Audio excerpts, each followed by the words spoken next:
a 99% chance that the French government is going to fall on 8 September. And with it, obviously, the Prime Minister, François Bayrou, and the Interior Ministry, Bruno Retailleau. So that is tackling these migrants problem. I also heard you said that, well, the police officers are saying that the water is too cold.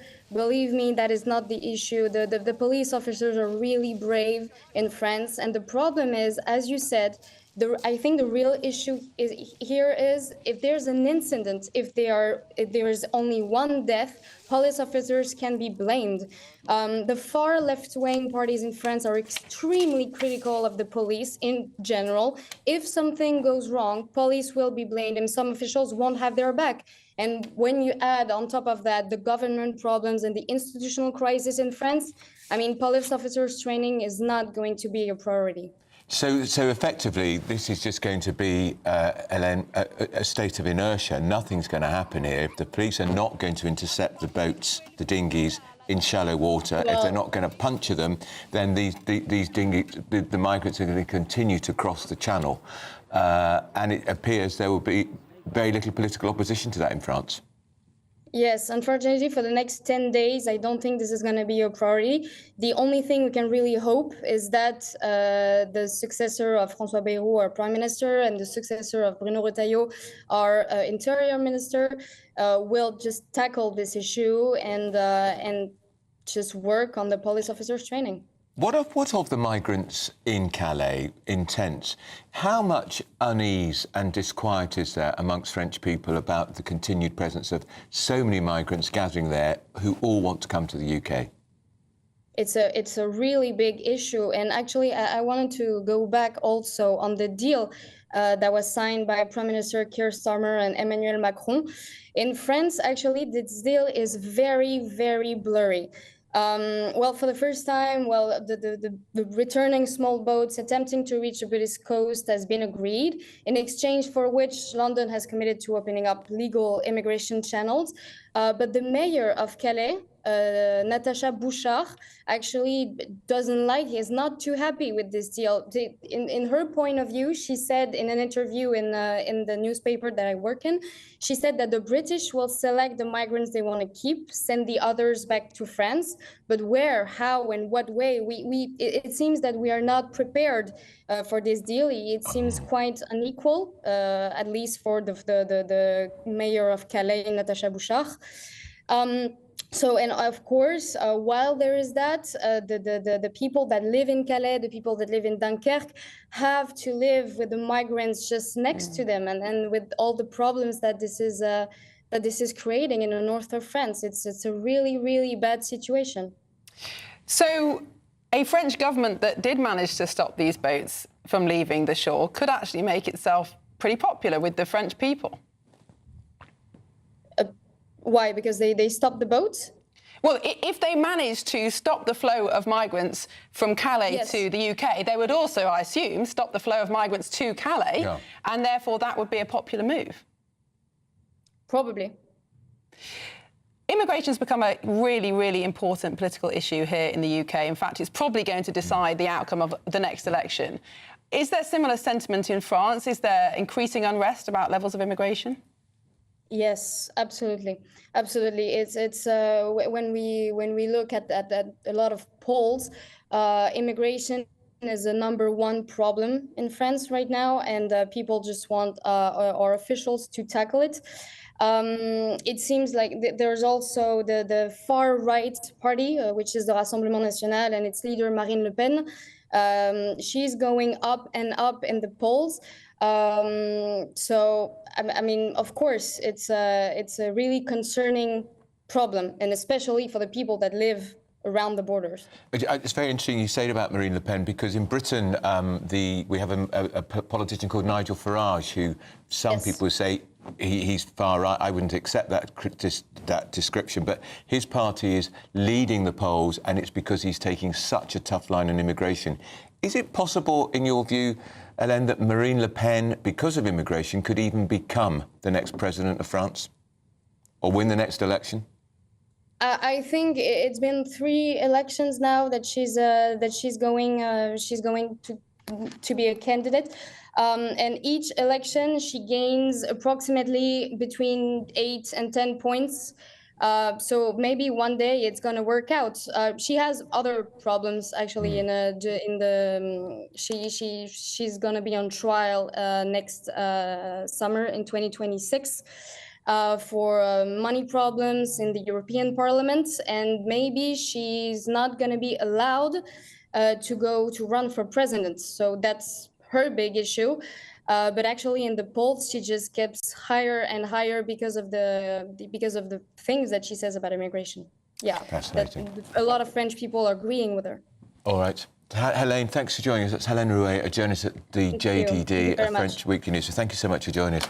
Isn't it fascinating? Yeah. Marine Le Pen on the rise, and a lot of people think the prosecution about her, about money and the European Parliament is a political stitch-up by the establishment. And it's so interesting, the parallels between what's happening here and in France. They've got exactly the same problems with immigration, the same economic problems. It's easy to forget that actually many of our neighbours are facing very similar challenges at the moment. And interestingly, there's a poll today in the Times putting Reform 8 points ahead of Labour in the polls. Labour at a 6-year low. Yeah. They're lower now under Starmer than they were under Jeremy Corbyn. It's extraordinary change we've seen in the last year, 18 months. Amazing. Much could happen before the next election.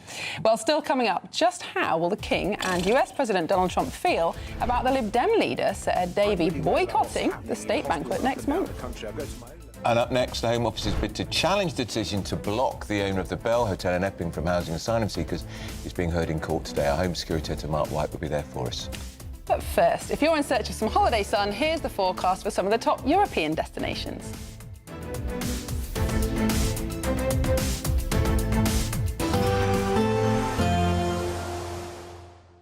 Can't wait to get in that sea. Lovely and warm. Just like the feeling of having great travel insurance. All Clear Travel Insurance sponsors GB News Travel Destinations forecast. Whilst across many areas around the Mediterranean, it's looking largely fine as we go through tomorrow. There is some heavy thundery rain affecting some central parts. That all developed over parts of northern Spain and southern France and has then made its way east-northeastwards to affect parts of northern Italy through today and tomorrow into the Western Balkans by the end of the week. Otherwise, a lot of fine weather to be had away from those thundery downpours affecting some places. See you later. All Clear Travel Insurance sponsors GB News Travel Destinations forecast. At GB News, we love to hear from you, our loyal community. So drop us a line at gbnews.com/yoursay. There you can talk to each other and also to the presenters live on air. gbnews.com/yoursay, because GB News is your channel, Britain's news channel. Good afternoon, Britain. Weekdays from midday. Now, the National Memorial to Queen Elizabeth II will include a new bridge in St James's Park, designed by Norman Foster. Yes, the translucent bridge will be inspired by the tiara the Queen wore on her wedding day. But let's get more now from St James's Park with our royal correspondent, Cameron Walker. Cameron, what's the memorial going to be like? Good afternoon, Tom and Emily. Yes, the wait is finally over. We have the final design from the renowned architect Lord Foster, who famously once criticised the King for his views on architecture. But of course, today it's all about honouring Queen Elizabeth II and her legacy. On that theme, at Marlborough Gate, which is the big gate you see behind me, which overlooks the Mall, that's going to be renamed Queen Elizabeth II Place. And there is, according to the artist impression, going to be a big statue of Queen Elizabeth II riding a horse overlooking the Mall. Of course, incredibly poignant because she had a deep love of all things equine. Incredibly poignant, of course, as well, significant love between Prince Philip and the late Queen. It's going to apparently, according to the architect, or hinted by the architect, light up at night as well, which is meant to symbolise all the diamonds that were part of that tiara. And the Queen famously also gave it to her granddaughter, loaned it to her granddaughter, Princess Beatrice, for her wedding in 2020. And then we come to the final part of St James's Park's Queen Elizabeth II's memorial, and that is going to be right here at the the other end of the park, overlooking Birdcage Walk, going to be renamed Prince Philip Gates, because a new statue of Queen Elizabeth II and Prince Philip is going to be erected at the other side of St James's Park. It's meant to be them, according to the artist's impressions, in their younger years. GB News, the People's Channel. Join me, Nana Akwe, for an informative, interactive news programme with a difference. It's fun. No, he didn't say that, Dave. I'm so surprised. I think there's an element of truth to that. Join me from 3 p.m. every weekend, only on GB News, Britain's news channel. In the GB Newsroom, we bring you the news as it happens. With our team of dedicated journalists across the UK. We're ready to keep you up to date with what's happening every half an hour, every single day. Bulletins here on GB News. The People's Channel. Britain's news channel.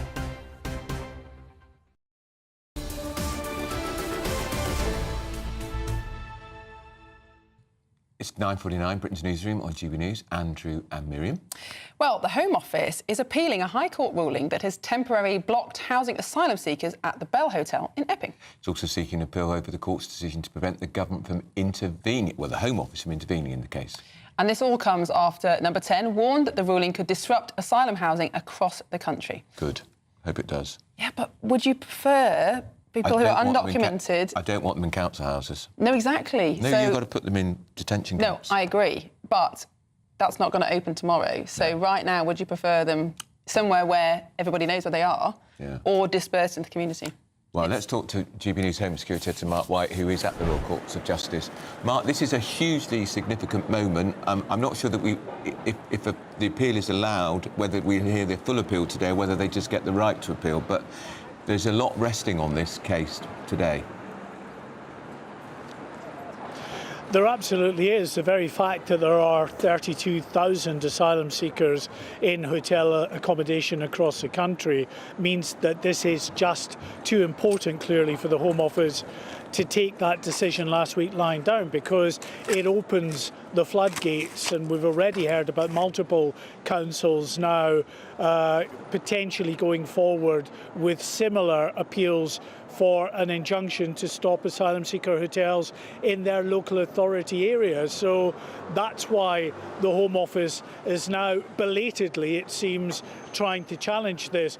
No one could actually get their head round why it was an 11th hour appeal last week, just as the judge was sitting down to give his ruling granting the injunction to Epping Forest District Council, that the Home Office decided that it wanted to be heard, that this was too important with regard to the policy that the Home Secretary has to enact. Maybe they got wind that it was going to go against them. Maybe they thought, as I have to say I did as well, that actually it was probably going to go against the Epping Forest District Council, because similar appeals 3 years back in 2022 against that were heard at the High Court also on this issue of planning, a narrow sort of planning argument, had gone against the vast majority of the councils in that case.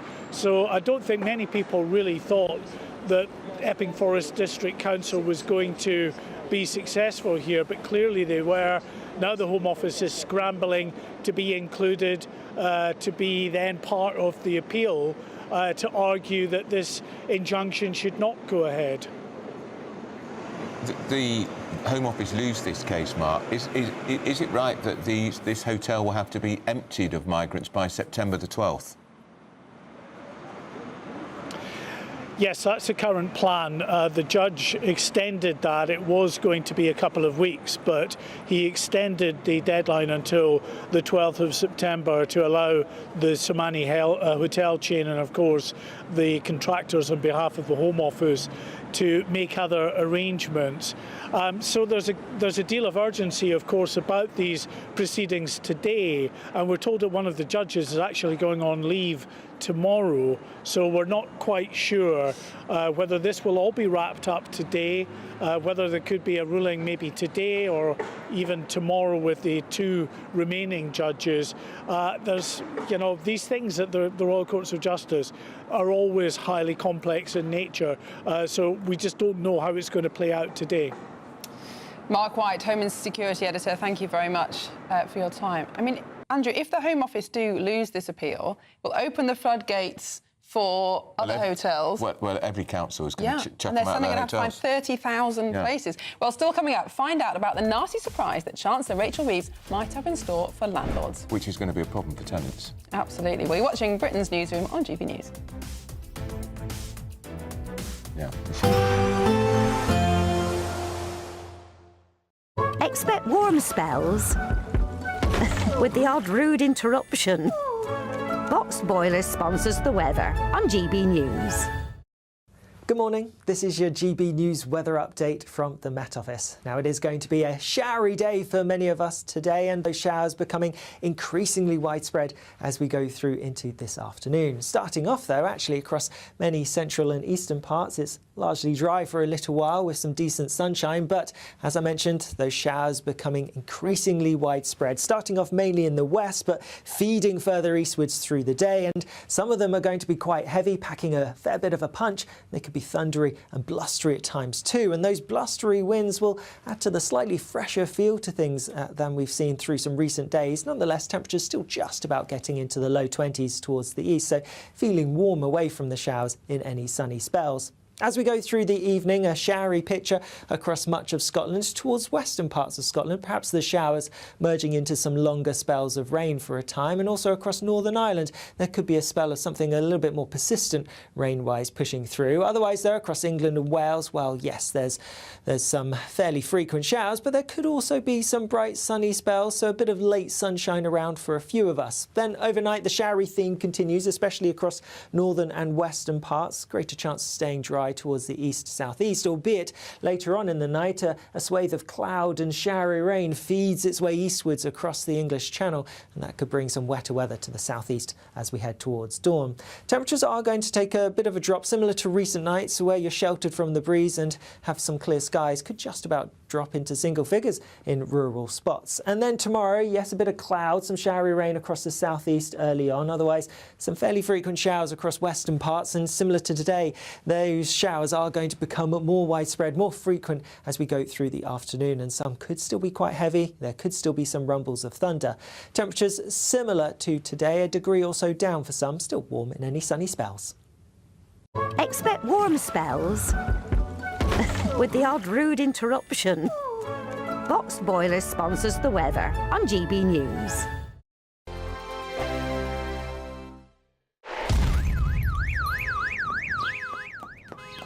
Crash Law 24 sponsors GB News Traffic and Travel Report.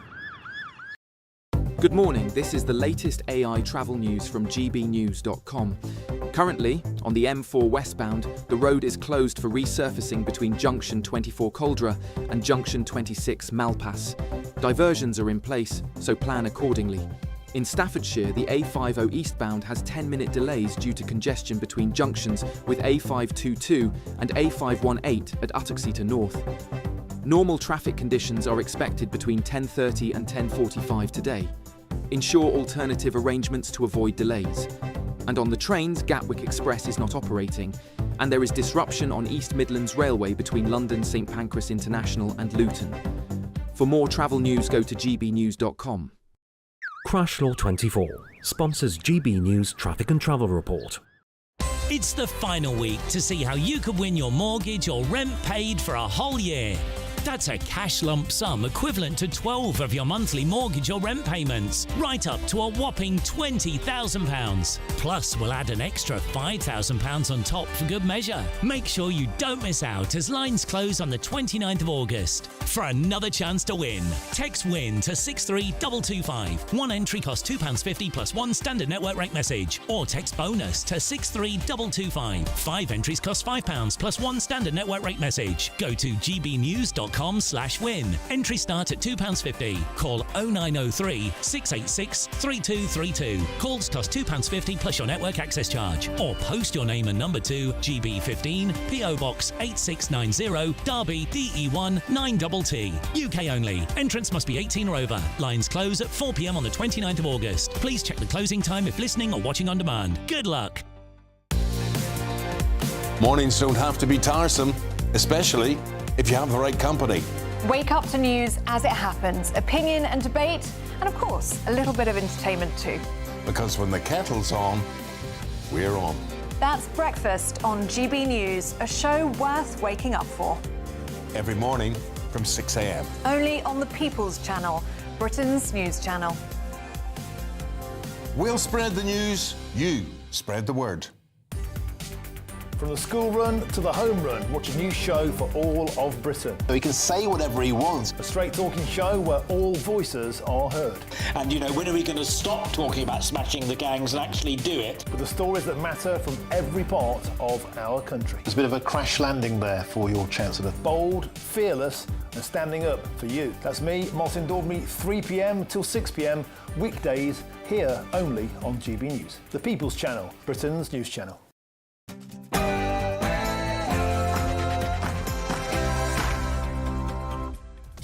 Good morning. It's 10 o'clock on Thursday, the 28th of August. We're live across the United Kingdom. You're watching Britain's Newsroom with Andrew Pearce and Miriam Cates. Migrant hotel battle. The High Court is now currently considering the decision to block the Bell Hotel in Essex from housing migrants. This has got huge ramifications for the immigration policy of this government. It comes as the charity, the Refugee Council, has put forward an interesting solution to tackle the migration crisis. Yes, they think we should give migrants from 5 countries temporary leave to remain, which would mean that they could work and they could pay for their own accommodation. Is that a sensible solution, or is that just going to increase the pull factors to get on a small boat in the first place? Well, speaking of small boats, their boats are sailing as the French cops are bailing. If you thought we were bad at stopping illegal boat crossings, find out why the French are also finding it très difficile. It's all about health and safety. The answer, my friend, is blowing in the wind. The answer is blowing in the wind. That's Ed Miliband, the Energy Secretary, beyond parody, isn't it? And the answer is his push for net zero and wind farms are the reason why our energy bills are soaring. Anybody who is using this as an opportunity to villainize our trans community or any other community out there has lost their sense of common humanity. Yes, the FBI is investigating a Catholic school shooting in Minneapolis where 2 children have been killed and 17 people injured. The transgender gunman has been named as Robin Westman. Ryanair staff are to be given bigger bonuses if they intercept passengers with oversized cabin bags, and their big boss, Mike O'Leary, says he isn't sorry for doing so. We're asking you if you think it's fair. But my chance as the leader of the Liberal Democrats at this moment is to send this message by not going to the banquet, and we can put pressure on our Prime Minister to make it clear to President Trump on his state visit that this really needs to happen. Well, Sir Ed Davey will boycott the state banquet for Donald Trump's state visit over the humanitarian crisis in Gaza. I wonder if Trump might have this message for the Lib Dems. Don't know what they're doing. Do you understand that?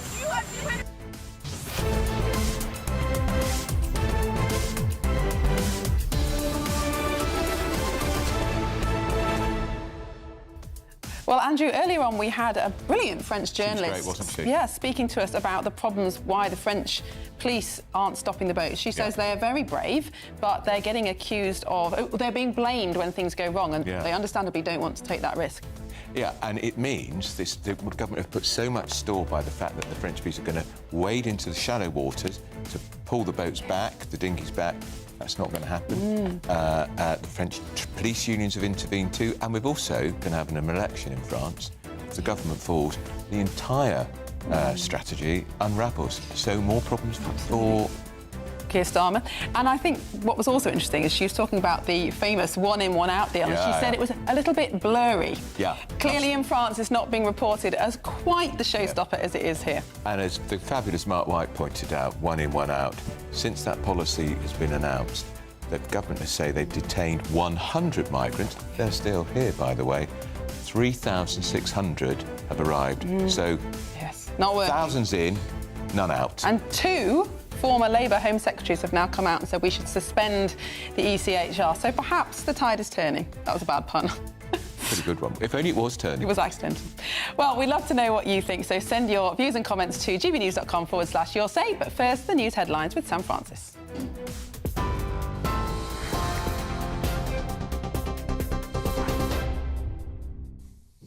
Hello, very good morning to you. Just after 10 o'clock, well, the top story this hour, the Bell Hotel asylum row returns to court today. The Home Office and Somani Hotels are challenging a ruling that temporarily blocks the Epping site from housing asylum seekers beyond the 12th of September. Judges granted the injunction to Epping Forest District Council after weeks of protests outside the hotel, where residents have also been charged with serious offences including sexual assault and disorder.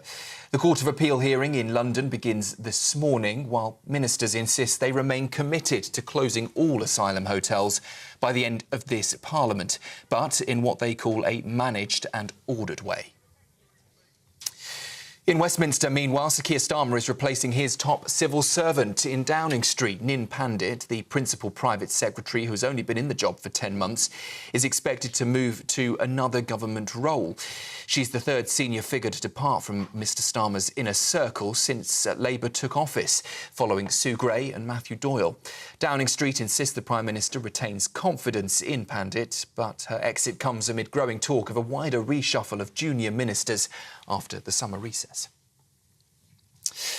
3 children, including one 2-year-old, are among more than 14 killed after a massive Russian attack on Kyiv overnight.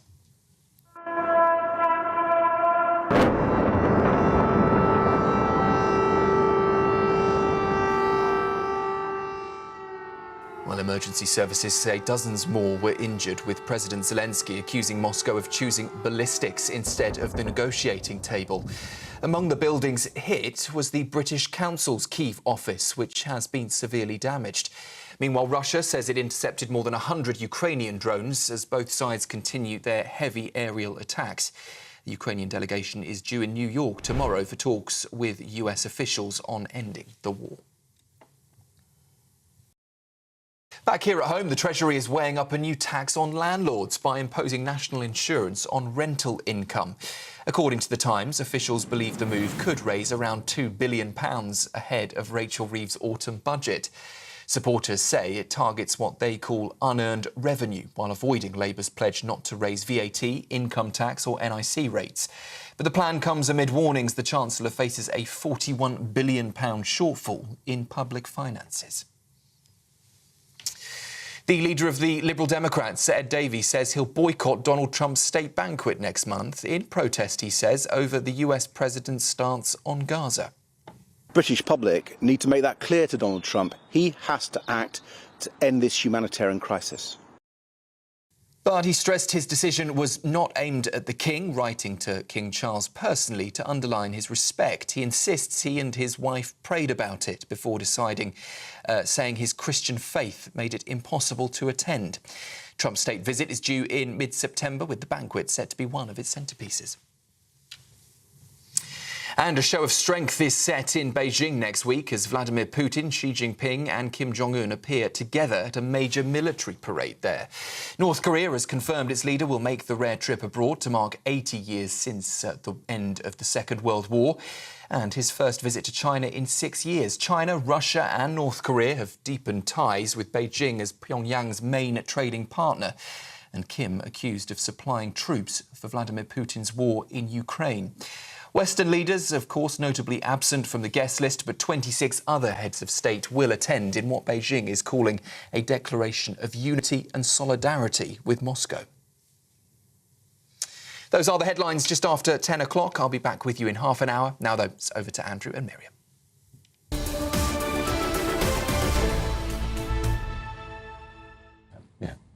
Hello, welcome back. You're watching Britain's Newsroom. We're live across the United Kingdom on GB News with Andrew Pearce and Miriam Kate. And you've been getting in touch on your say. And Richard Stevens says, he pointed to the fact that I said that I can understand the French police making a fuss. He says that's all they've ever done, and they were caught cheating and have stuck to the 800 million we gave them to help stop the boats, and questioning why I understand their point of view. I should have made myself clear. There was a case in 2021 where 27 migrants drowned in the Channel, and quite a lot of French military personnel are still being investigated for manslaughter about whether or not they should have responded more quickly. And so the point that the French police unions are making is, if they intervened and someone died, would those police be dragged through the courts, potentially imprisoned, or the impact on their family? It's a bit like why police in this country are so reluctant to carry firearms now, because they fear prosecution. So I'm not defending the French police, but what I'm saying is, from an individual gendarme's point of view, you can understand why they don't want to put themselves at risk. Yeah, but if the decision is taken by the government that that's what they're to do, get on and do it. And they should legislate to make sure that they can't be held liable.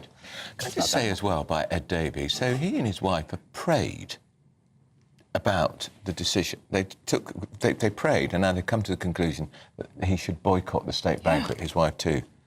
What Christian duty is there in boycotting a banquet for the world's most powerful man at the invitation of the king? I'm a Catholic boy.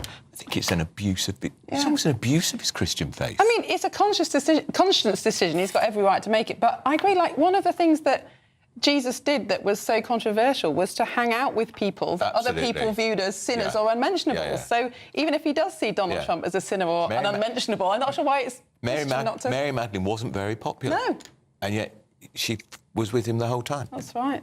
Oh, well, maybe he'll come on and I say again, when I interviewed him for the Mail just a couple of months ago, he said he would be at the state banquet because he'd be going at the invitation of His Majesty the King. I think it's ridiculous. Well, I'd love to go. I'll take his invitation. Yeah.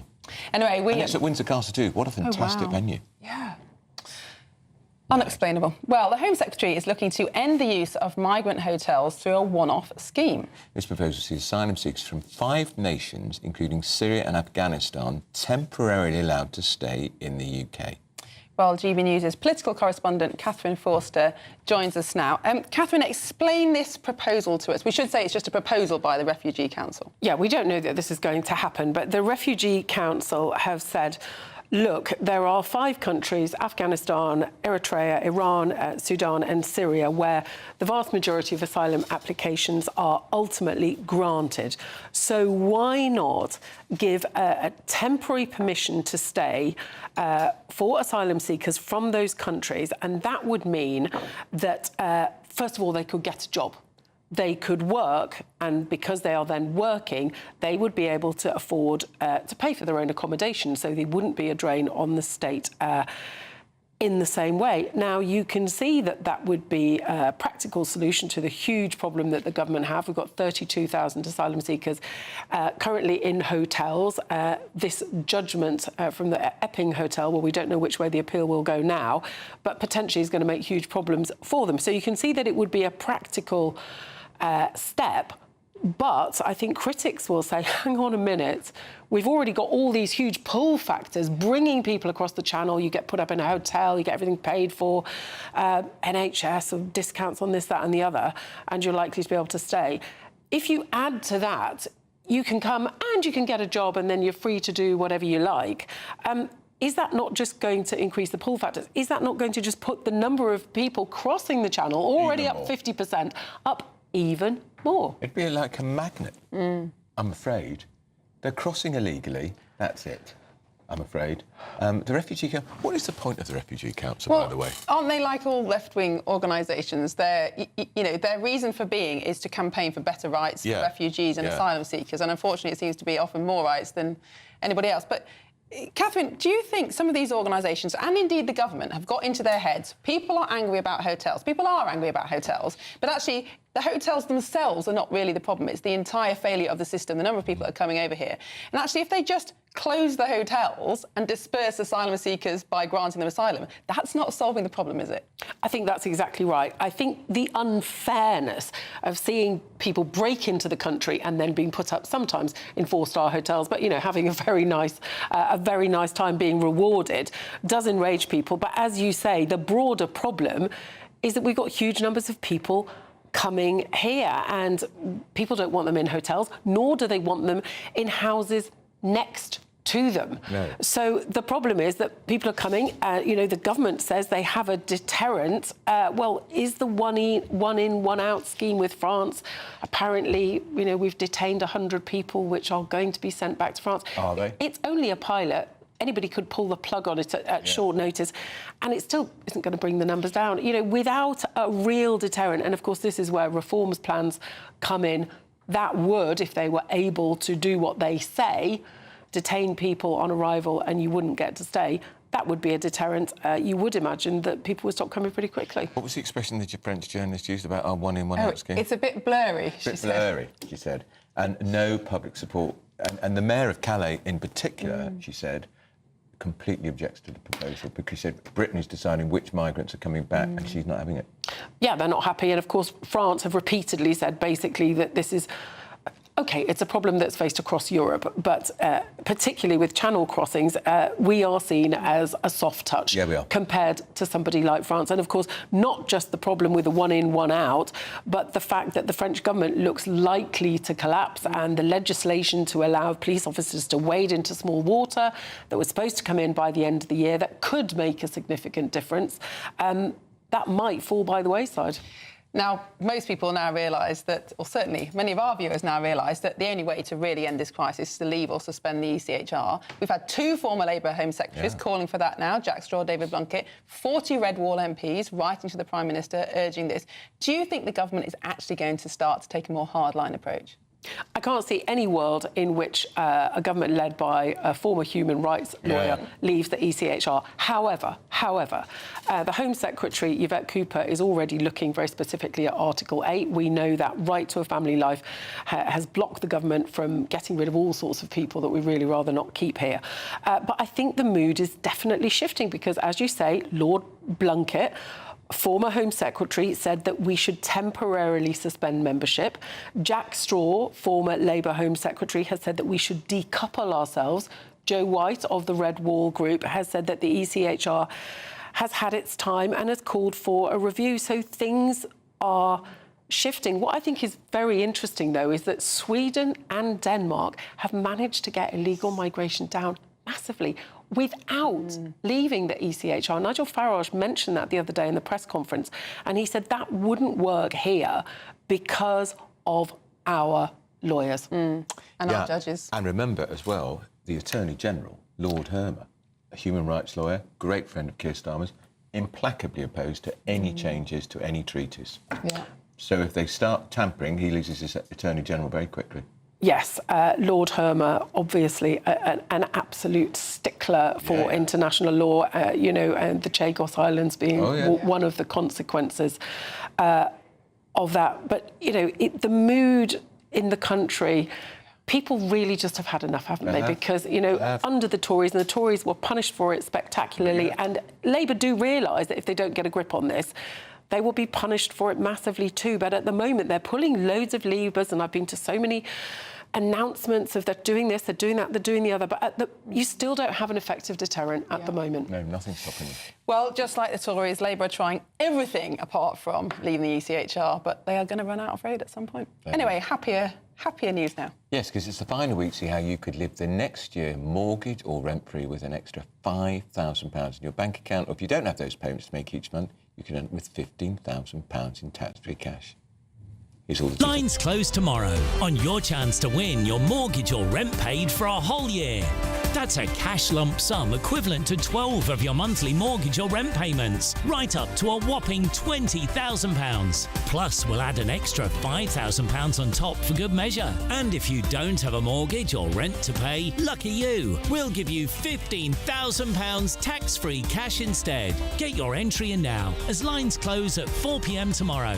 For another chance to win, text WIN to 63225. One entry costs £2.50 plus one standard network rate message. Or text BONUS to 63225. 5 entries cost £5 plus one standard network rate message. Go to gbnews.com/win. Entry start at £2.50. Call 0903 686 3232. Calls cost £2.50 plus your network access charge. Or post your name and number to GB15 PO Box 8690 Derby DE1 9TT. UK only. Entrance must be 18 or over. Lines close at 4 p.m. on the 29th of August. Please check the closing time if listening or watching on demand. Good luck. Coming up next, the airline Ryanair is set to give bonuses to staff who spot people trying to take bigger bags than they should onto the plane. Do you see any problem with that? Rules are rules, Andrew. They are, yeah. You're watching Britain's Newsroom. Sort of a snitch society, isn't it? But they keep their fares cheap by... Are they cheap? Well, cheaper than others. Anyway, find out more after the break.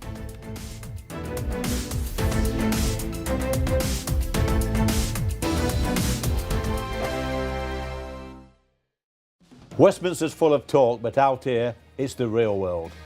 Am I allowed to talk now? No, that's it. This is where it matters, real people and real lives. That's what politics is all about. The fact that Trump made a good start, no. Straight answers, no spin, and just a couple of pints. How many fingers have I got up? About 10. So join me for Lee Anderson's Real World every Friday at 7 p.m, only on GB News. The People's Channel, Britain's news channel.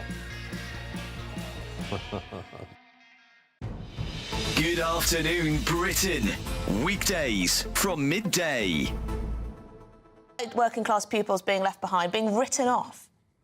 Well, as one of those white working class boys when I was younger, many moons ago, I would have to agree with her. I think it's definitely something that for years has been very obvious in the data, and it hasn't been addressed, and the gap has not been yet bridged. So I can't disagree with her, although I don't fully agree with her approach or lack of what that approach is at the moment. Well, yeah, should there be special programmes for white working class kids? I mean, you do see a lot of special programmes for ethnic minority kids, for girls too. Yeah, I mean, this isn't about identity politics. This is really about a disadvantaged group of people in our society. If we fail them, we fail everyone else, we fail Britain. I think we can't ignore white working class pupils just because they're white. They're disadvantaged. If they're disadvantaged, like any other disadvantaged group we've looked at, we've raised the bar with any other group. We've made sure that we've invested the right systems and processes in place, and we've seen the impact of that. Just look at London, where I've worked for the last 15 years or so. London has proven a blueprint where we can do this with disadvantaged students. So we need to roll that out to other places in the coastal towns, in the post-industrial towns in the UK. Now, what did London do differently? Obviously, the London Challenge, there was a heap of money. Funding, I don't think, is the main problem. If you think about the national funding formula, London turned around itself with the same national funding formula as other parts of the UK. It was the leadership, it was the expectations, the teaching quality that made the difference. And if you are going to put money anywhere, it should really probably go in attracting the best teachers into those places. GB News, the People's Channel. You want to know what's really going on in the corridors of power? Labour don't know what to do with you half the time, and that makes you quite lethal in the chamber. Get behind the headlines with Chopper's Political Podcast. Join me, Christopher Hope, as I sit down with the great and the good of British politics. We'll see where this ruling takes us. These are the stories shaping our nation. Chopper's Political Podcast, available now on all platforms. Listen in and stay ahead.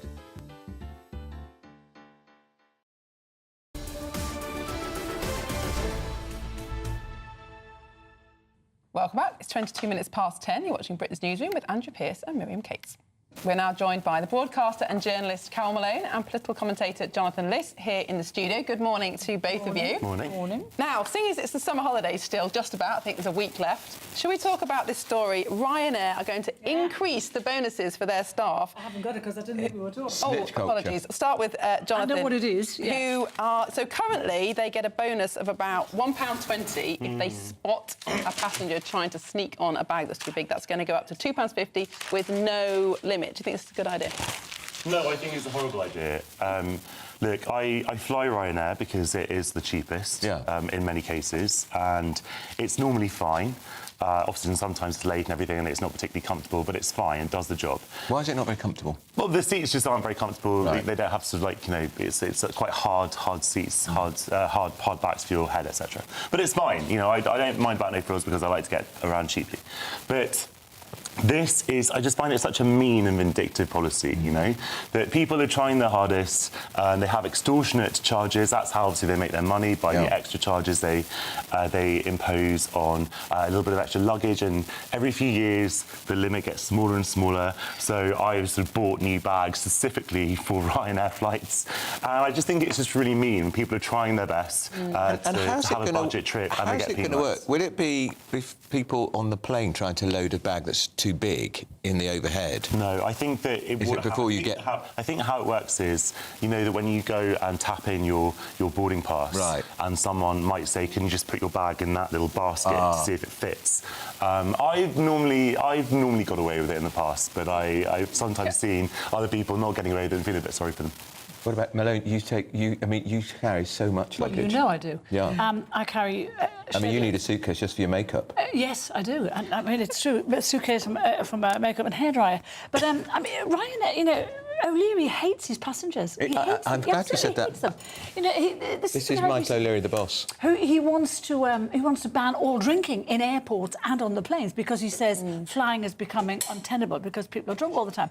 It's simply not true. No. I mean, yes, there is the odd occasion when people are out of control. I mean, a bloke I was sitting next to recently drank 10 bottles of those little wines. You know, that you get with your dinner. The single portion. But he was a sweetheart. He wasn't shouting and bawling. He was just a little bit tipsy. He was quiet. But this is the guy who, when passengers forgot to print out their boarding pass, he was going to charge them 50 quid. That's right. I do remember that. So if you think you're getting a cheap, well, I know.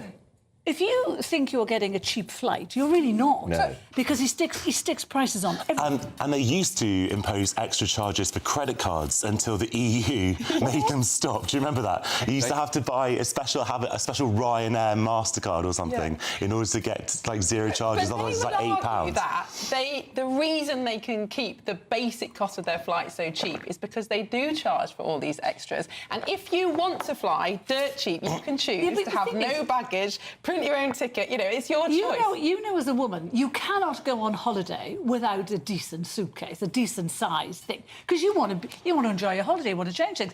He's the bloke who actually said a few years ago, don't take a suitcase on holiday. I mean, it's like he hates the people who have made him a multi-millionaire. Yeah. And yet, I have never flown Ryanair, and I never will, and if it's the only flight going to a place, I'm not going to the place because I hate. But if you're on a really tight budget and the only way you can afford to go on holiday is go on Ryanair with no frills, at least you've got. Miriam, I tell you one thing: it has taught me to be incredibly frugal because I have this. No one can ever believe when I travel somewhere for 2 weeks, or you look like you're here for the day because I'm so economical with my luggage. We can believe that, actually. Well, I mean, that doesn't even make sense of what you normally say about me. So I'm too lavish. So make up, choose your insults, Andrew. Make up your mind about how you hate me, all right? Anyways. And also, I don't want to go to Stansted Airport either. I don't mind Stansted. It's a great airport because you get through really quickly. There's no messing. However, London City Airport. It's I'm the only one who has sympathy for the baggage handlers. So shall we move on? Yeah. What about the story about Red Wall MPs, Labour MPs, and former Labour Home Secretaries? Two former Labour Home Secretaries now. Who think that it is time for the Labour government to pull us out of the ECHR, or at least suspend the ECHR. This is Jack Straw. It's a little bit rich coming from Jack Straw, it has to be said, because he helped draft the Human Rights Act with Tony Blair.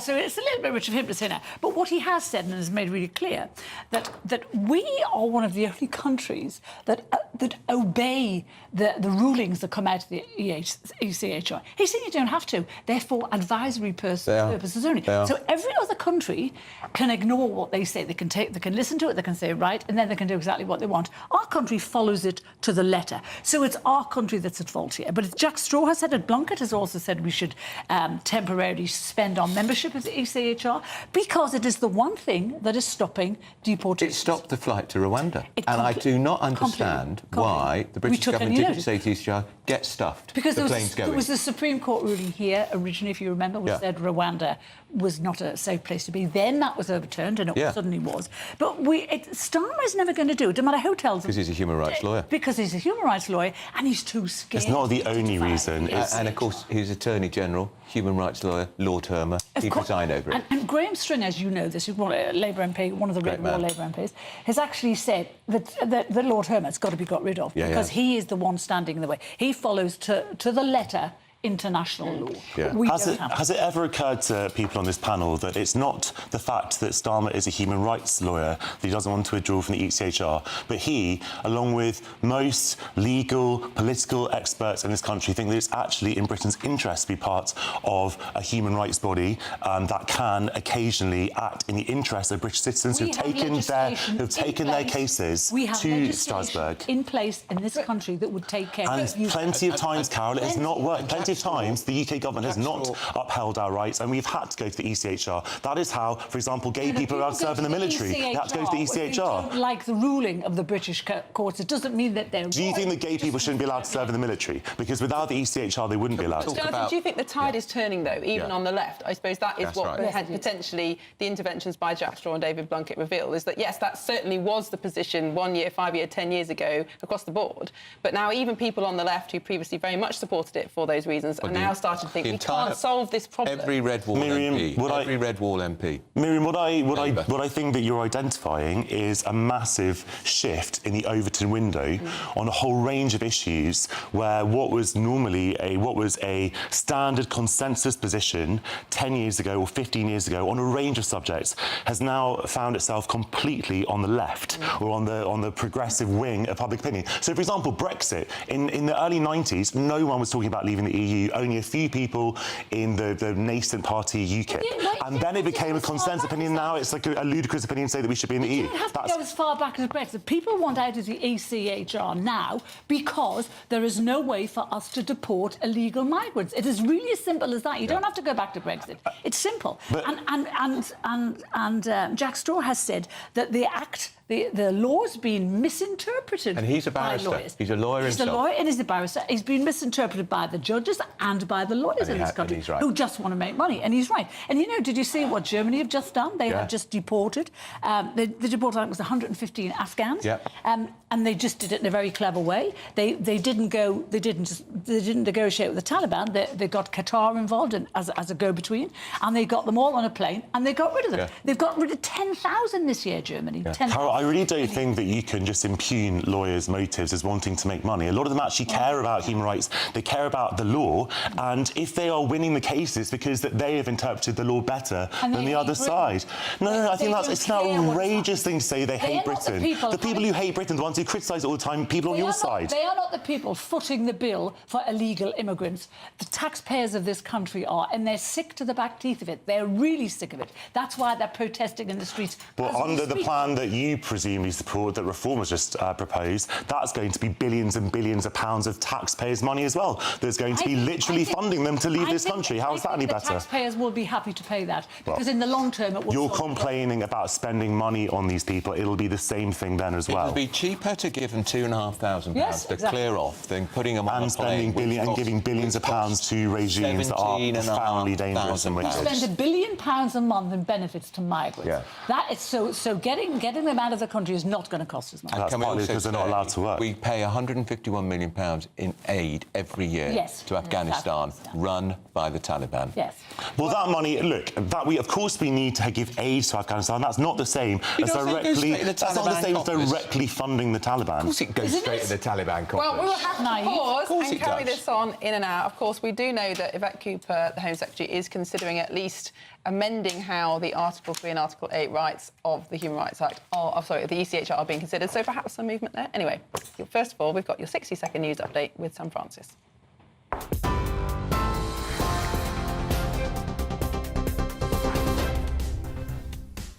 Very good morning to you. 10:30, the top story. The Home Office is challenging a ruling that blocks asylum seekers from being housed at the Bell Hotel in Epping. A Court of Appeal hearing is underway in London after judges imposed an injunction following weeks of protest at the site.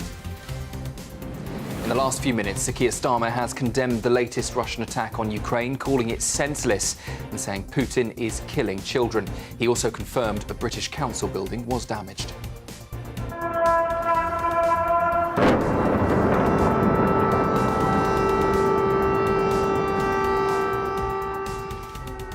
At least 14 people, including 3 children, were killed in those strikes on Kyiv, Ukraine. The victims were aged just 2, 14 and 17.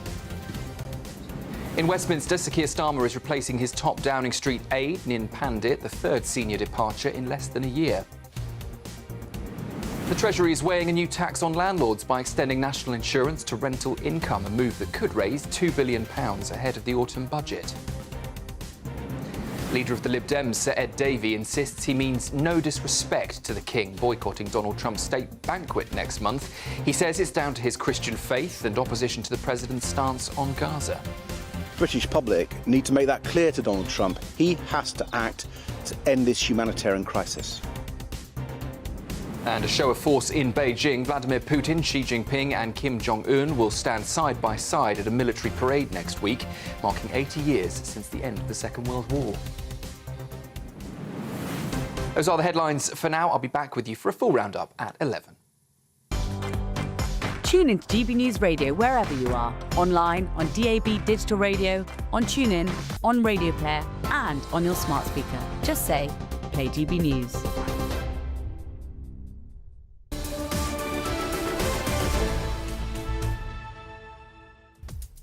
Well, thank you, Sam. And coming up next... But my chance as the leader of the Liberal Democrats at this moment is to send this message by not going to the banquet, and we can put pressure on our Prime Minister to make it clear to President Trump on his state visit that this really needs to happen. So that's the Lib Dem leader, Ed Davey, having a hissy fit. Juvenile politics of the worst sort. Well, do you think he will go ahead and boycott that state banquet next month? Ridiculous. What's the point? Yeah, well, missing out on a good meal. Well,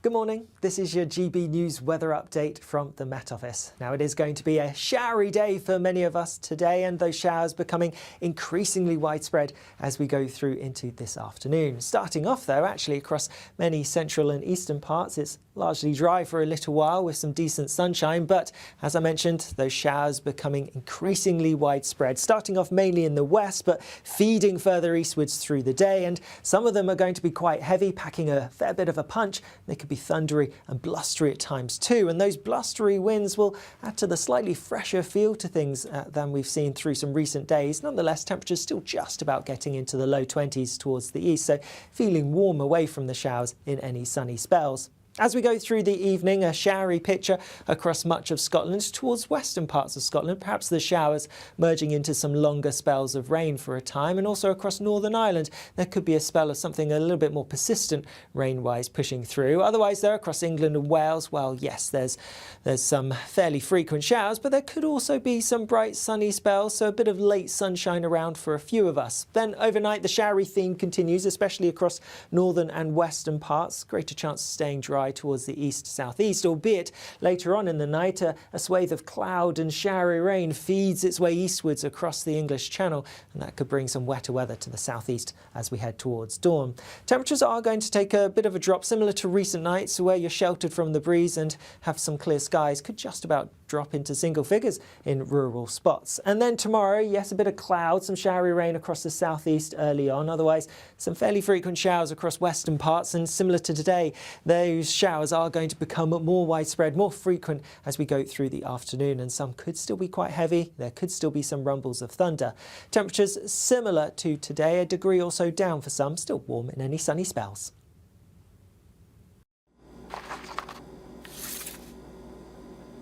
Crash Law 24 sponsors GB News Traffic and Travel Report. Good morning. This is the latest AI travel news from gbnews.com. The M8 eastbound at Junction 6 is currently closed for essential roadworks. Motorists should follow the signed diversions in place. The M4 westbound is closed between Junction 24 at Coldra and Junction 26 at Malpas due to resurfacing work. Diversions are also set up here. In Essex, there is a medical emergency on the A12 southbound between Junction 19 and Junction 18, causing lane closures and 15-minute delays, expected to clear by 11:30 this morning. And on the trains, Gatwick Express services have been cancelled and cross-country services are facing disruptions at Exeter St David's. For more travel news, go to gbnews.com. Crash Law 24 sponsors GB News Traffic and Travel Report.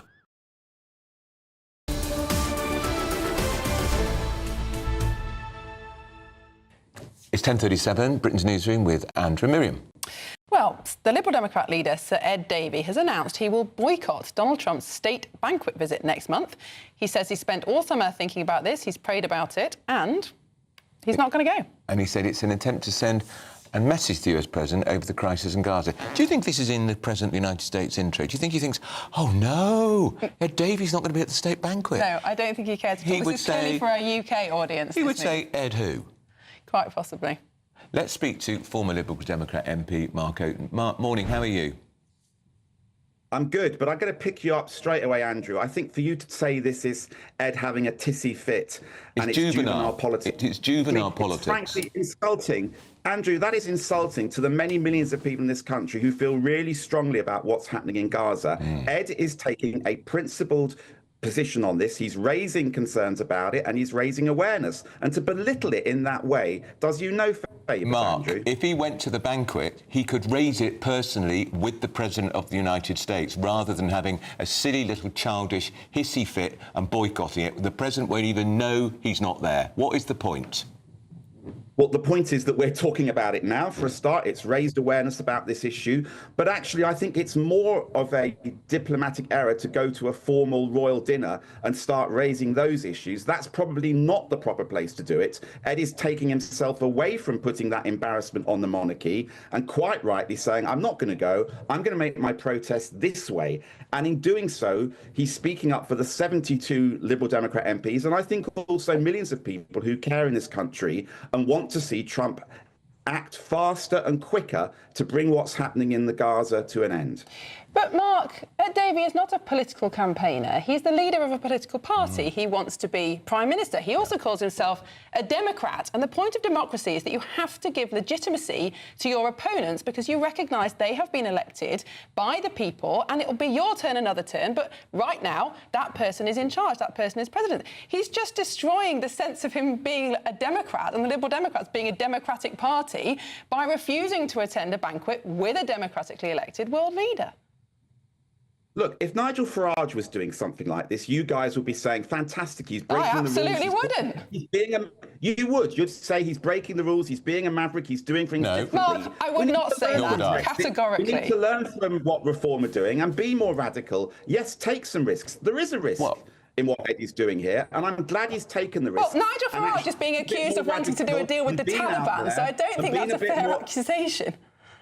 It is. It's about how you do politics. And maybe as Liberal Democrats, we've been too nice. You know, now it's the time to speak up a little bit more, to take a tough position like this. Yes, to ruffle some feathers, because we've got as a party to be out there and speaking up for the millions of people who care about Gaza. So I make no apologies for it. I think it's a brave decision. Right. It will ruffle feathers. It will annoy you guys. But actually, we need to be more aggressive in our politics as Lib Dems and start fighting a little bit more aggressively about the things we believe in. Well, I don't know whose feathers it's going to ruffle. Certainly not the President of the United States. But I have to tell you, Mark, I interviewed... It's ruffled yours, Andrew. No, let me tell you, I interviewed Ed Davey. We had a very nice couple of hours together in Westminster, talked to him about his son and his severely disabled son. He was very pleased with the interview, sent me a very nice note saying, thank you for being so positive and constructive. And in that interview, I asked him directly about the state banquet. Of course I would attend, he said, because it's an invitation from the King. He is my monarch, and I would want to support the monarch in such an important occasion. What's changed? Well, obviously, I think that's changed probably since your interview is that the situation in Gaza has got even worse. It was pretty bad then, Mark. It was pretty bad then. It's got worse. Andrew, I think in the last couple of weeks, the famine issue has certainly got much more severe. The fact that there were journalists, independent journalists, killed by the Israelis only recently, the fact that we're seeing aid workers being killed, things have got substantially worse. We've also seen quite a large number of protests take place in the UK. And I think Ed feels, look, he wants to give a voice to those protests. And by taking this uncomfortable decision, but a brave one, he is giving voice to those protesters. Mark, if Ed Davey was the Prime Minister right now, would you support his decision to not attend a state banquet with one of our biggest trade partners, our biggest military partners, our biggest long-term allies?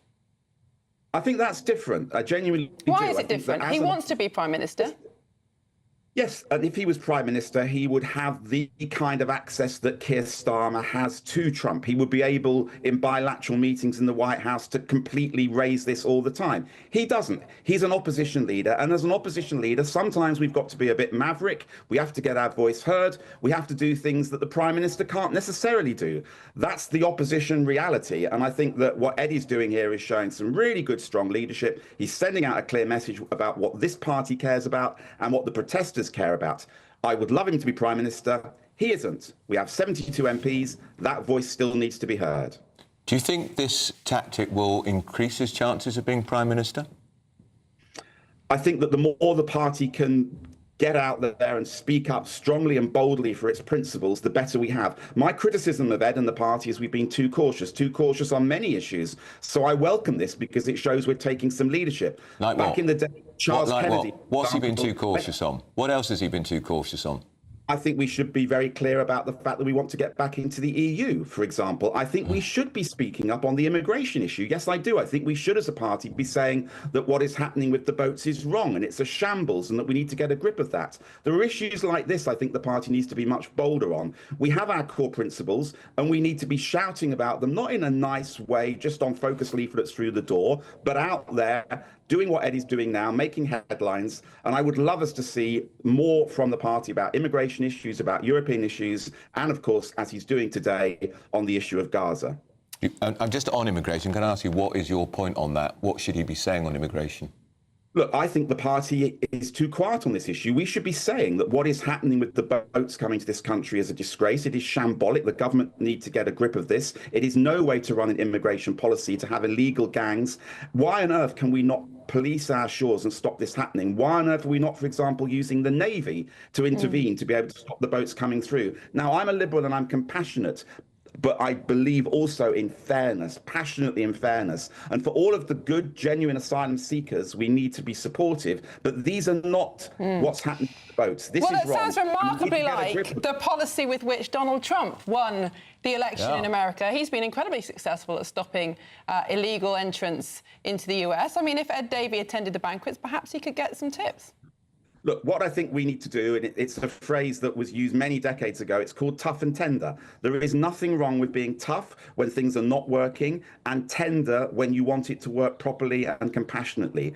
And I believe that the Liberal Democrats are very much known for their tender side, wanting to be welcoming for genuine legal immigrants. But we need to be also tough and show that we understand the concerns and we want a fair immigration system. What is happening at the moment isn't fair on anybody. It's a shambles, frankly. All right, that's the former Lib Dem MP, Mark Oaten, with rather strong views on the immigration situation. Mark, always good to talk to you, Mark Oaten. Tough or tender? How would you like your steak? That's what it sounds like. Yes. Well, that's quite... I thought he was going to say they should be more liberal on the number of people coming. Yeah. I mean, you know, Ed Davey is entitled to do what he wants, but if you want to be a statesman rather than a student politician, that's exactly stop taking protests and start engaging. I'm sticking to my guns. It is juvenile. It's the sort of thing you'd expect from Sadiq Khan, the Mayor of London, frankly. Do you remember when he supported those stupid Trump balloons going up over London? Embarrassing. I was embarrassed. I'd be really interested if any of our viewers are Lib Dem voters. Yes. Lib Dem supporters. I'd be very interested to know what you think about it, whether you support Ed Davey's decision or whether you think he should go. But gbnews.com/your say. Anyway, I'm glad to think you prayed about it. Well, who knows? Maybe it'll turn out to be the right decision. We'll see. Well, still to come, find out where Labour's push for net zero and in particular wind farms are causing your energy bills to soar. And up next, 2 children been killed and 17 people injured after a shooting. Another shooting, of course, at a Catholic school in Minneapolis. The attacker has been identified as 23-year-old Robin Westman. We'll have the latest. This is Britain's Newsroom on GB News.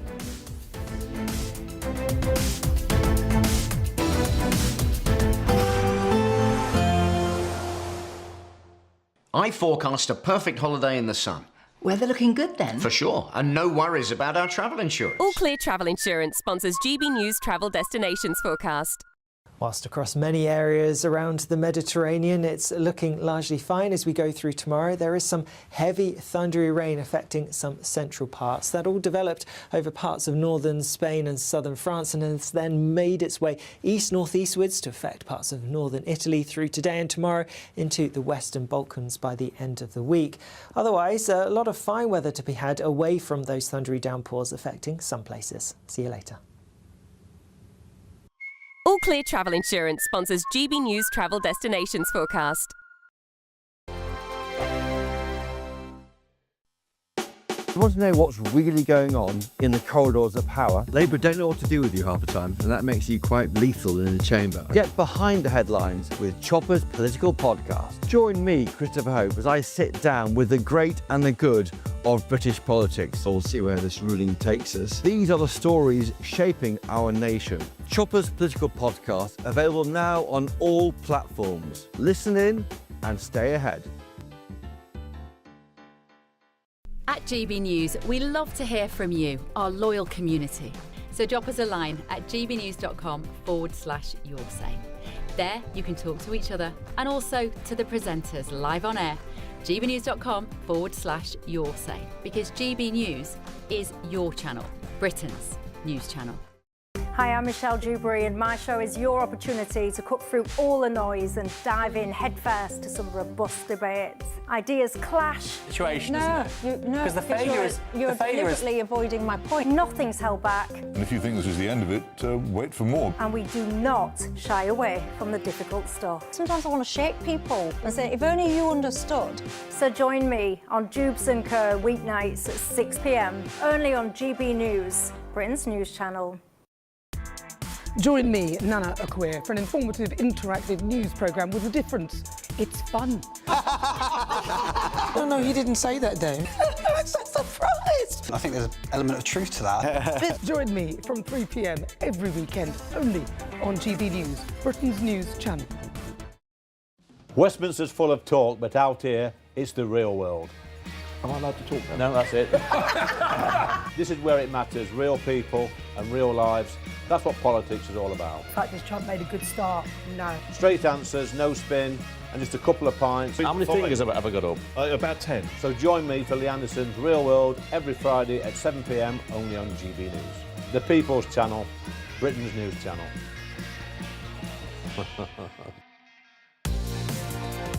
Mornings don't have to be tiresome, especially if you have the right company. Wake up to news as it happens, opinion and debate, and of course, a little bit of entertainment too. Because when the kettle's on, we're on. That's Breakfast on GB News, a show worth waking up for. Every morning from 6 a.m. Only on the People's Channel, Britain's news channel. We'll spread the news, you spread the word. Britain was once the envy of the world.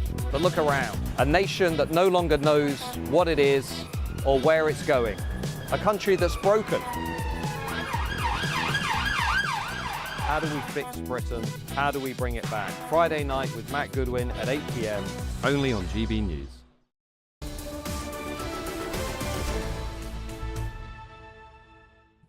Welcome back. It's 9 minutes to 11. You're watching Britain's Newsroom on GB News. Now, a school shooting that killed 2 children aged 8 and 10 is being investigated as domestic terrorism, according to the FBI. Well, they've also said that they're looking at the incident in Minneapolis as a hate crime against Catholics. Carried out the attack by a trans gunman, 23-year-old Robin Westman. Well, yesterday, GB News spoke to the mother of Sandy Hook's shooting victim, Scarlett Lewis. It's very difficult because I know exactly what those parents are going through. I know, and you think about the victims and their parents, but really this ripples out and it impacts obviously everyone in the school, in the community, and then ripples out to the United States and the world. We're talking about it here in the UK. So it's a very sad day here in America. Sandy Hook Elementary School, that school shooting where my 6-year-old son, Jesse Lewis, was murdered alongside 19 of his first grade classmates and 6 educators in what is still the worst mass shooting in an elementary school in the US.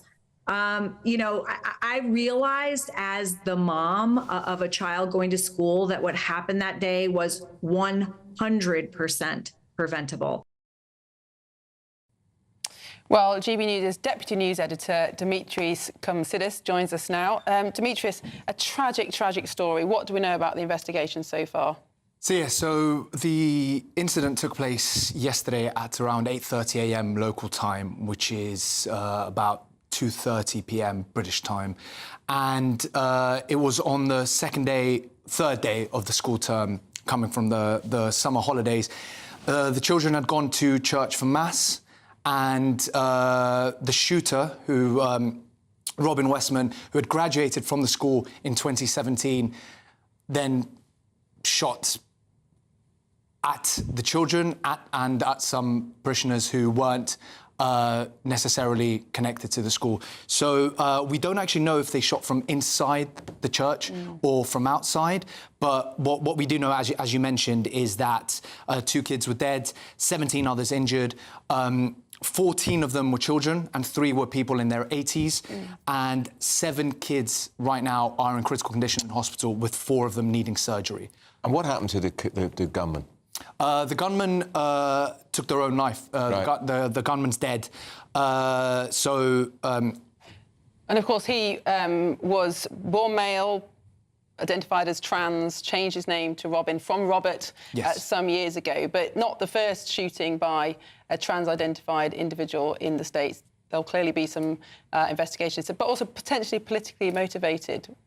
Yeah, so there's the manifesto, the shooter's manifesto was actually published on YouTube. The FBI and the police quickly took it down.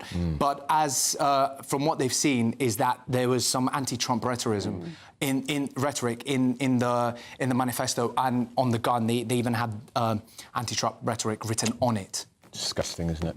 Well, thank you very much, Demetrius. Don't go away anywhere. Weather's coming up, but you're watching GB News.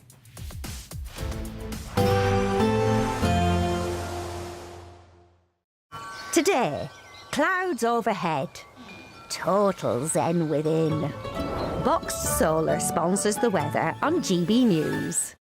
Good morning, this is your GB News weather update from the Met Office. Now it is going to be a showery day for many of us today, and those showers becoming increasingly widespread as we go through into this afternoon. Starting off though, actually across many central and eastern parts, it's largely dry for a little while with some decent sunshine, but as I mentioned, those showers becoming increasingly widespread, starting off mainly in the west, but feeding further eastwards through the day, and some of them are going to be quite heavy, packing a fair bit of a punch. They could be thundery and blustery at times too, and those blustery winds will add to the slightly fresher feel to things than we've seen through some recent days. Nonetheless, temperatures still just about getting into the low 20s towards the east, so feeling warm away from the showers in any sunny spells.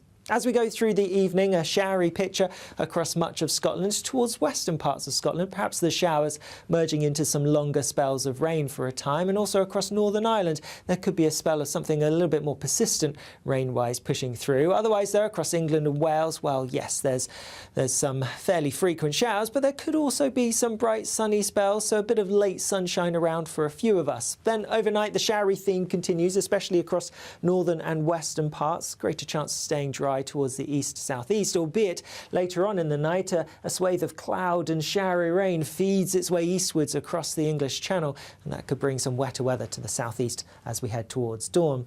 Temperatures are going to take a bit of a drop, similar to recent nights where you're sheltered from the breeze and have some clear skies. Could just about drop into single figures in rural spots. And then tomorrow, yes, a bit of cloud, some showery rain across the southeast early on. Otherwise, some fairly frequent showers across western parts, and similar to today, those showers are going to become more widespread, more frequent as we go through the afternoon, and some could still be quite heavy. There could still be some rumbles of thunder. Temperatures similar to today, a degree or so down for some, still warm in any sunny spells. Today, clouds overhead, total zen within. Box Solar sponsors the weather on GB News. It's the final week to see how you could win your mortgage or rent paid for a whole year. That's a cash lump sum equivalent to 12 of your monthly mortgage or rent payments, right up to a whopping £20,000. Plus, we'll add an extra £5,000 on top for good measure. Make sure you don't miss out as lines close on the 29th of August. For another chance to win, text WIN to 63225. One entry costs £2.50 plus one standard network rate message, or text BONUS to 63225. 5 entries cost £5 plus one standard network rate message. Go to gbnews.com/win. Entry start at £2.50. Call 0903 686 3232. Calls cost £2.50 plus your network access charge. Or post your name and number to GB15 PO Box 8690 Derby DE1 9TT. UK only. Entrance must be 18 or over. Lines close at 4 p.m. on the 29th of August. Please check the closing time if listening or watching on demand. Good luck. You want to know what's really going on in the corridors of power? Labour don't know what to do with you half the time, and that makes you quite lethal in the chamber. Get behind the headlines with Chopper's political podcast. Join me, Christopher Hope, as I sit down with the great and the good of British politics. We'll see where this ruling takes us. These are the stories shaping our nation. Chopper's political podcast, available now on all platforms. Listen in and stay ahead. It's Patrick Christie's Tonight, and here we do things differently. It's explaining the absolute madness of this, doesn't it? It's explosive. I mean, this is very good. It's lively. 850. Your government sat there, Sean, and it did nothing. It's controversial. And the Middle East has been in turmoil since before I was born. It's everything you need to kickstart your evening. Everyone's had their Weetabix tonight. I love to see it. That's Patrick Christie's Tonight, weeknights from 9 p.m. Only on GB News, the People's Channel, Britain's news channel. At GB News, we love to hear from you, our loyal community. So drop us a line at gbnews.com/yoursay.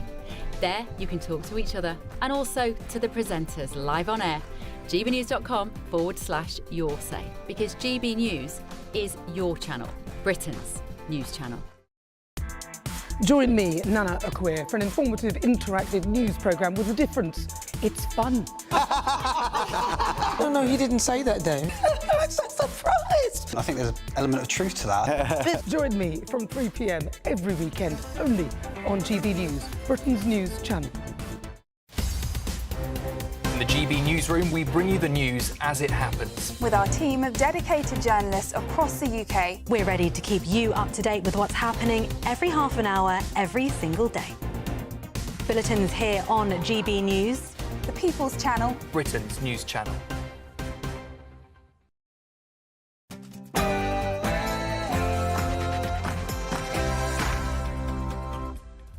It's 11 o'clock on Thursday, the 28th of August, live across the UK, Britain's Newsroom with Andrew Pearce and Miriam Cates.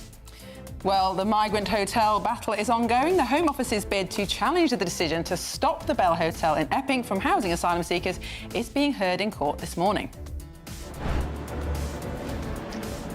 Well, the Home Office legal counsel arguing that that decision to grant an injunction should be overturned, that the original judge was wrong not to include the Home Office in the legal arguments. Meanwhile, the charity The Refugee Council has put forward its own solution to tackle the migration crisis. Yes, they're suggesting giving certain groups of migrants temporary permission to stay so that they could work and pay for their own accommodation. Is that a sensible solution, or just going to increase the pull factors bringing people here? Well, those boats are sailing as the French cops are bailing. French police officers are refusing to stop illegal migrants crossing the Channel without assurances that they will be protected, properly trained and well equipped.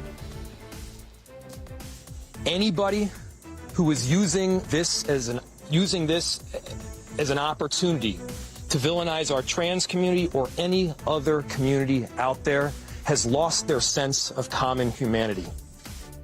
This is the 23-year-old transgender gunman Robin Westman killed 2 children and injured 17 more. Catholic school shooting in Minneapolis before turning the gun on himself. The FBI is investigating.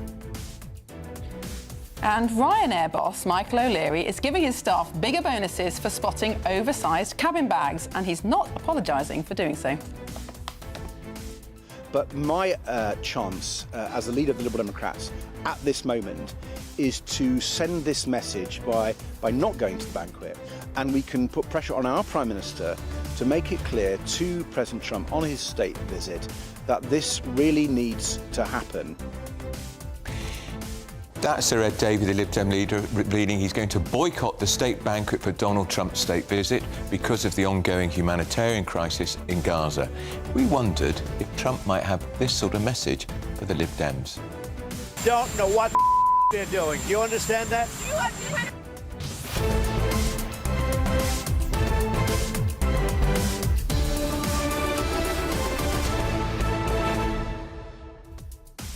Andrew, these school shootings in America are so terrifying. I think there have been well over 100 since the 1990s. I mean, it's really, really tragic. And also, the identity of this gunman is not the first trans shooter. That will surely be investigated as well. Yeah, and they're looking at his anti-Trump rhetoric and his anti-Catholic rhetoric. And of course, he was a former pupil of the school, and he was born a man. He was a man. And it shines a spotlight again on gun culture in America. I mean, sadly, there are lots of people out there who mean harm, but if you don't have access to a gun, the damage you can do is limited, and yet that's not on the American agenda. Aren't there more guns in America than people? Yes, I've heard that And the population of America is 330 million, so that means there are more than 330 million guns in circulation in the United States. Madness. Although, apparently, I think in Switzerland they have even more guns per head, but no gun crime, so there must be a cultural element as well. Must be. Well, we'd love to know what you think. Send your views and comments to gbnews.com/yoursay. But first, the news with Sam Francis.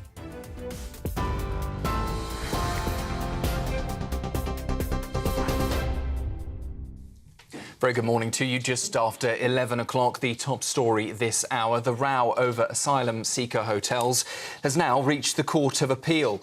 Judges are hearing the Home Office's challenge to an injunction blocking the Bell Hotel in Epping from housing migrants beyond the 12th of September. Lawyers for the government and for the hotel's owner argue the High Court ruling was wrong and risks setting a precedent as other councils weigh legal action against asylum hotels. The Home Office, though, says the decision interferes with its duty to house thousands of asylum seekers. A ruling on that High Court injunction is expected later today. Meanwhile, in Westminster, Sir Keir Starmer is replacing his top civil servant at Downing Street. Nin Pandit, the principal private secretary, who only has been in the job for 10 months, is expected to move to another government role. She's the third senior figure to depart from Sir Keir Starmer's inner circle since Labour took office, following Sue Gray and Matthew Doyle. Downing Street insists the Prime Minister retains confidence in Pandit, but her exit comes amid growing talk of wider reshuffles of junior ministers after the summer recess. The death toll in Russia's latest strikes on Kyiv has now risen to at least 15, including 4 children. Rescuers are still searching through the rubble in the capital after missiles tore into homes and offices overnight. We now know the British Council building was among those damaged. Sir Keir Starmer has condemned the assault, saying Putin is killing children and civilians and sabotaging hopes of peace. France's Emmanuel Macron has also denounced the strikes, calling it terror and barbarism and pledging full support for Ukraine. Back here at home, the Treasury is weighing up a new tax on landlords by imposing national insurance on rental income. According to The Times, officials believe the move could raise around £2 billion ahead of Rachel Reeves' autumn budget. Supporters say it targets what they call unearned revenue, while avoiding Labour's pledge not to raise VAT, income tax or NIC rates. But the plan comes amid warnings the Chancellor is facing a £41 billion shortfall in public finances by 2030. In other news, the Liberal Democrat leader Sir Ed Davey has said he will boycott Donald Trump's state banquet next month in protest over the US president's stance on Gaza. Well, Trump's state visit is due in mid-September, with that banquet set to be one of its centrepieces. Sir Ed Davey, though, has stressed his decision was not aimed at the King, writing to Charles personally to underline his respect. He insists he and his wife prayed about the decision, saying his Christian faith made it impossible to attend. This decision, which, as I say, was very difficult, was to highlight the fact that Donald Trump, coming to our country, is the one man who can bring an end to all this. And our media, yourselves, and the government, and frankly, the British public, need to make that clear to Donald Trump. He has to act to end this humanitarian crisis. None of the main childhood vaccines in England hit the 95% uptake target last year, with measles protection now at its lowest in more than a decade. New figures out today from the UK Health Security Agency show just 84% of 5-year-olds had received both doses of the MMR jab in 2024 to 25. That is also the lowest since 2009. The North East had the highest coverage, while London recorded just 70%. Meanwhile, uptake of the 6-in-1 vaccine, which protects against diphtheria, tetanus and polio, among others, did rise slightly, marking the first increase since 2019. Health officials warn patchy coverage leaves children vulnerable to outbreaks of preventable disease. And a show of strength is set in Beijing next week as Vladimir Putin, Xi Jinping and Kim Jong-un appear together at a major military parade there. North Korea has confirmed its leader will make the rare trip abroad to mark 80 years since the end of the Second World War. His first visit to China in 6 years. China, Russia and North Korea have deepened ties with Beijing as Pyongyang's main trading partner, and Kim accused of supplying troops for Putin's war in Ukraine. Western leaders, though, notably absent from the guest list, but 26 other head of states will attend in what Beijing is calling a declaration of unity and solidarity with Moscow. Well, those are the headlines just after 11. I'll be back in half an hour. Now, though, it's over to Britain's Newsroom.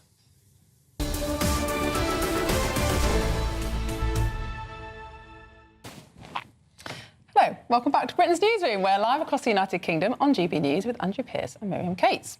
Well, let's have a look what people have been saying on gbnews.com/your say. Lots of comments on the ECHR and whether or not we should leave. Eileen Daswell says, unlike other countries which routinely ignore ECHR rulings, Tony Blair and his Labour government chose to enshrine the ECHR recommendations into British law under the 1998 Human Rights Act. And she's right, leaving the ECHR would actually not be enough. We'd have to repeal the Human Rights Act. Yeah, anything you about would. it. Well, that's what the Tories should have done when they won the election in 2010. Yes, but David Cameron absolutely embraced it because he was more Blairite than Blair. That's right, same with the Equalities Act. Of course, the Conservatives were in the coalition with Lib Dems then. It might not have been possible. Yeah. And then Ray says, Ray Rodden, why do the far left make the argument that reform's illegal migrant policy will cost billions? The truth is it will save money. Yes, it will. Again, good point. It's going to cost money up front, but it will save money in the long term. The other thing we have to come out of is the 1951 Refugee Convention, because that's the one that enshrines in law.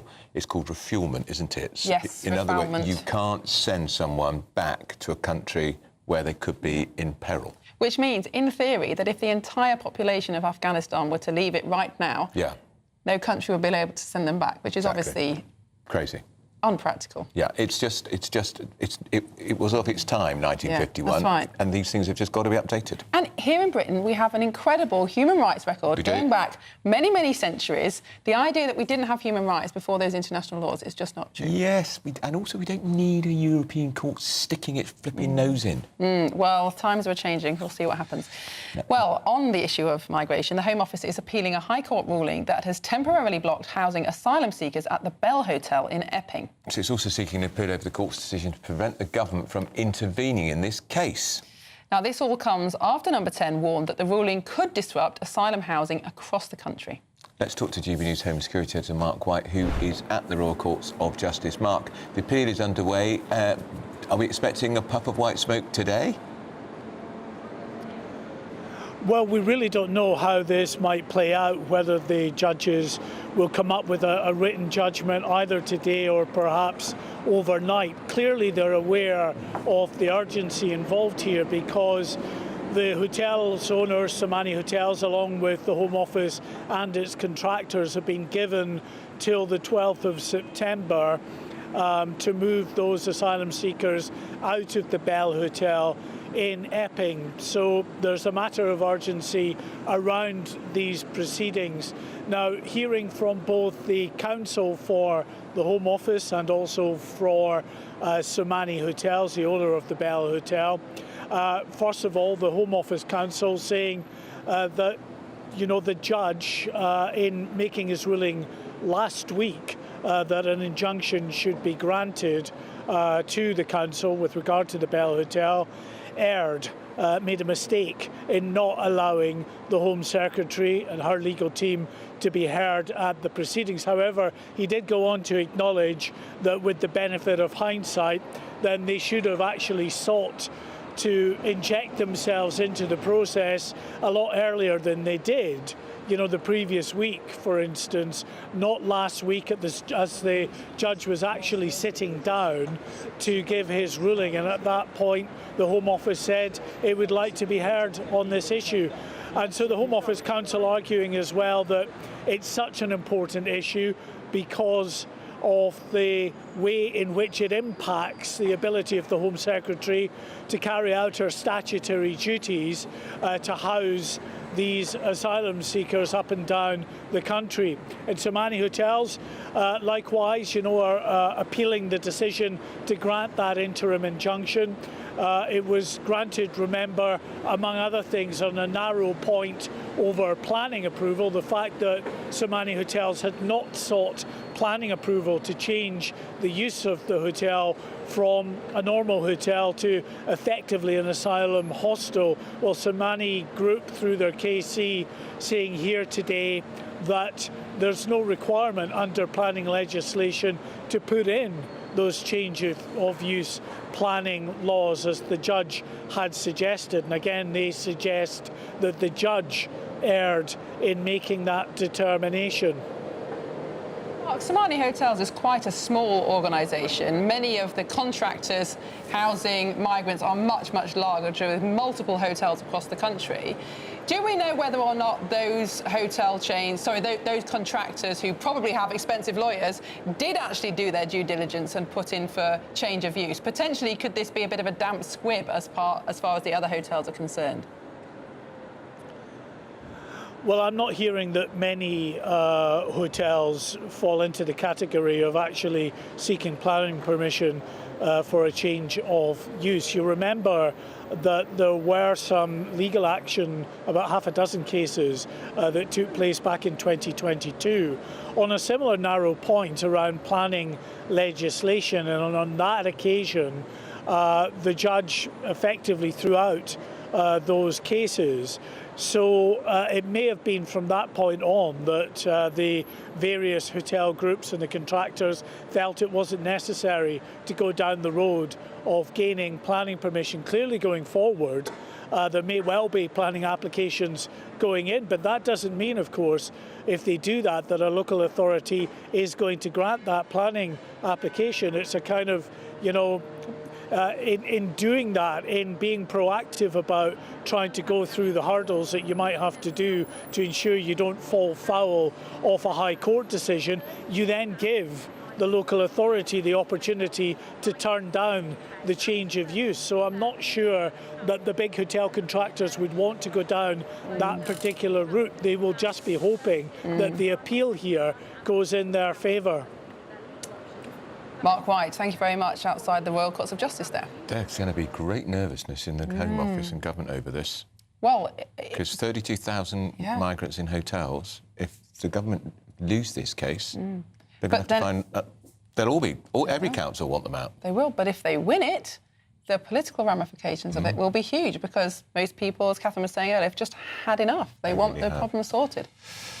Well, sticking with the Homes, this, and indeed with Catherine, because she's here now to discuss how the Home Secretary is looking to potentially end the use of migrant hotels through a one-off scheme, which is a proposal from a charity, I believe. Is that right? Tell us more. Yes, this is a suggestion from the Refugee Council, and what they're saying is, look, if you come from Afghanistan, Eritrea, Iran, Sudan or Syria, you're almost certainly the vast majority end up being granted asylum. So why not, with those groups of migrants, give them temporary leave to remain? What that would mean was that then they can work, they can go out and they can get a job, they can earn money, they can then presumably be out of hotels, paying for their own accommodation, just like the rest of us.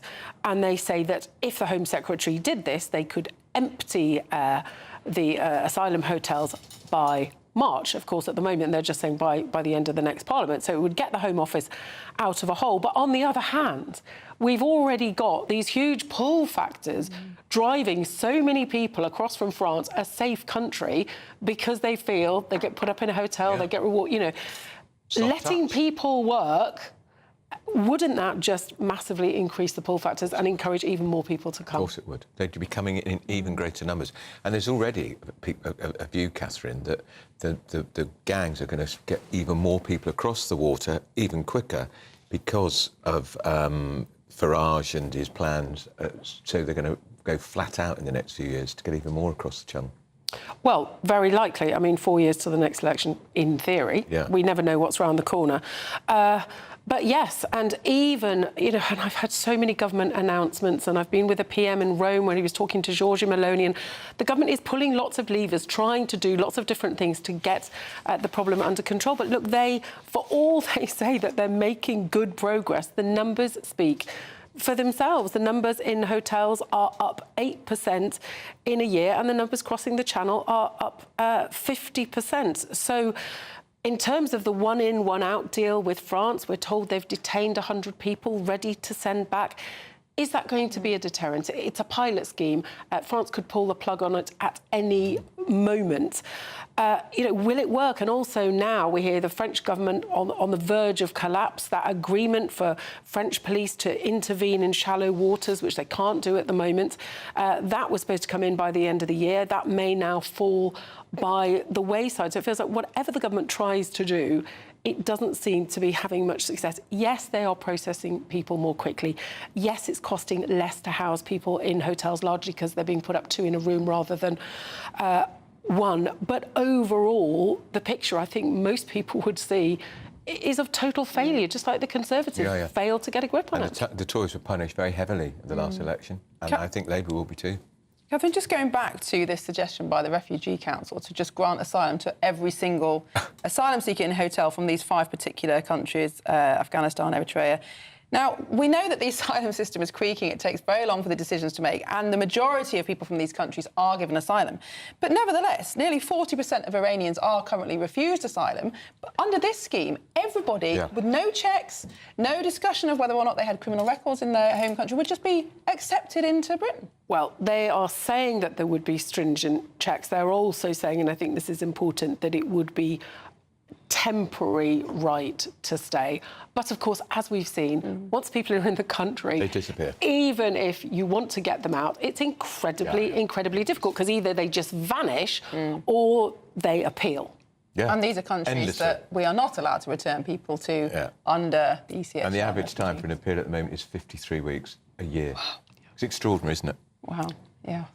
I think we might have to get to the point where there's no appeals. Well, exactly. Well, it's possible if we came out of the ECHR. If it's no, you're out. Yeah. Well, I think it was you, Catherine, made the point earlier that actually it's not just the conventions that are the problem, it's the political views of our judges and lawyers that are also preventing us from making these decisions when judges and lawyers in Sweden and Denmark make very different decisions. Yes, in Sweden and Denmark, both signed up to the ECHR, they have taken a very tough line on migration, and they've managed to get it down hugely. It was a massive problem in both those countries. There was a huge public backlash.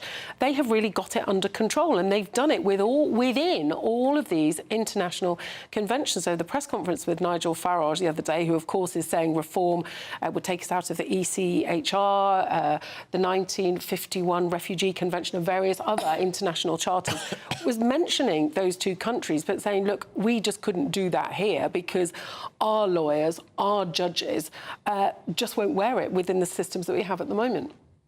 Fascinating. Well, Catherine Forster, thank you very much for joining us.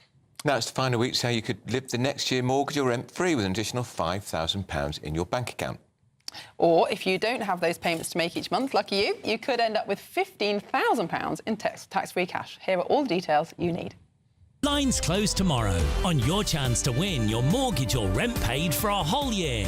That's a cash lump sum equivalent to 12 of your monthly mortgage or rent payments, right up to a whopping £20,000. Plus, we'll add an extra £5,000 on top for good measure. And if you don't have a mortgage or rent to pay, lucky you, we'll give you £15,000 tax-free cash instead. Get your entry in now, as lines close at 4 p.m. tomorrow. For another chance to win, text WIN to 63225. One entry costs £2.50 plus 1 standard network rate message. Or text BONUS to 63225. 5 entries cost £5 plus 1 standard network rate message. Go to gbnews.com/win. Entry start at £2.50. Call 0903 686 3232. Calls cost £2.50 plus your network access charge. Or post your name and number to GB15 PO Box 8690 Derby DE1 9TT. UK only. Entrance must be 18 or over. Lines close at 4 p.m. on the 29th of August. Please check the closing time if listening or watching on demand. Good luck. Coming up next, how will the US President Donald Trump react to the news that Lib Dem leader Sir Ed Davey is snubbing his state banquet next month? Ed who?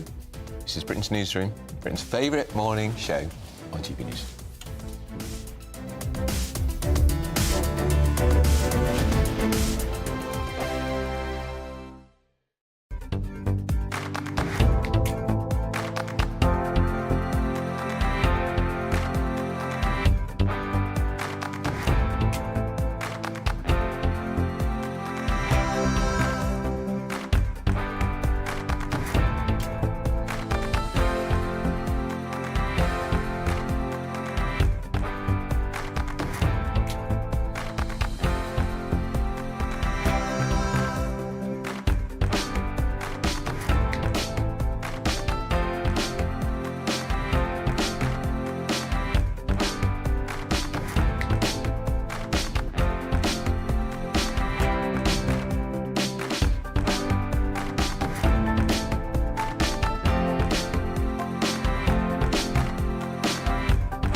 GB News, we are proud to stand for you, for the Britain you love, for the communities you live in.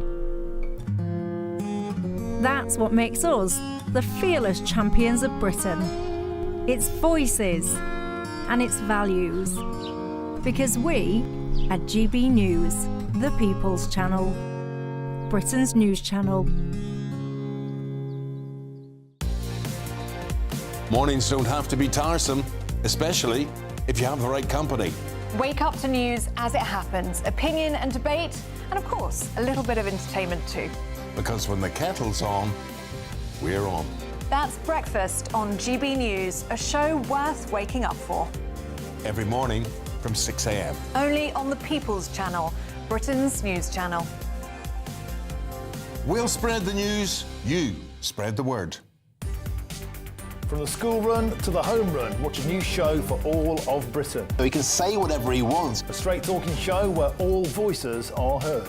And, you know, when are we going to stop talking about smashing the gangs and actually do it? With the stories that matter from every part of our country. There's a bit of a crash landing there for your Chancellor. Bold, fearless and standing up for you. That's me, Martin Daubney, 3 p.m. till 6 p.m, weekdays, here only on GB News. The People's Channel, Britain's news channel.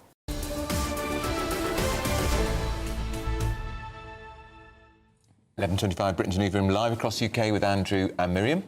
And we're joined in the studio by broadcaster and journalist Carol Malone and political commentator Jonathan Liss back in the studio. Well, shall we start with this story that's really infuriating Andrew this morning, which is the Lib Dem leader, Ed Davey, is due to boycott the state banquet when Donald Trump... And Malone, I interviewed Davey about 2 months ago from the Mail, and I asked him specifically about Trump coming here. Would there be protests by MPs? And would there be...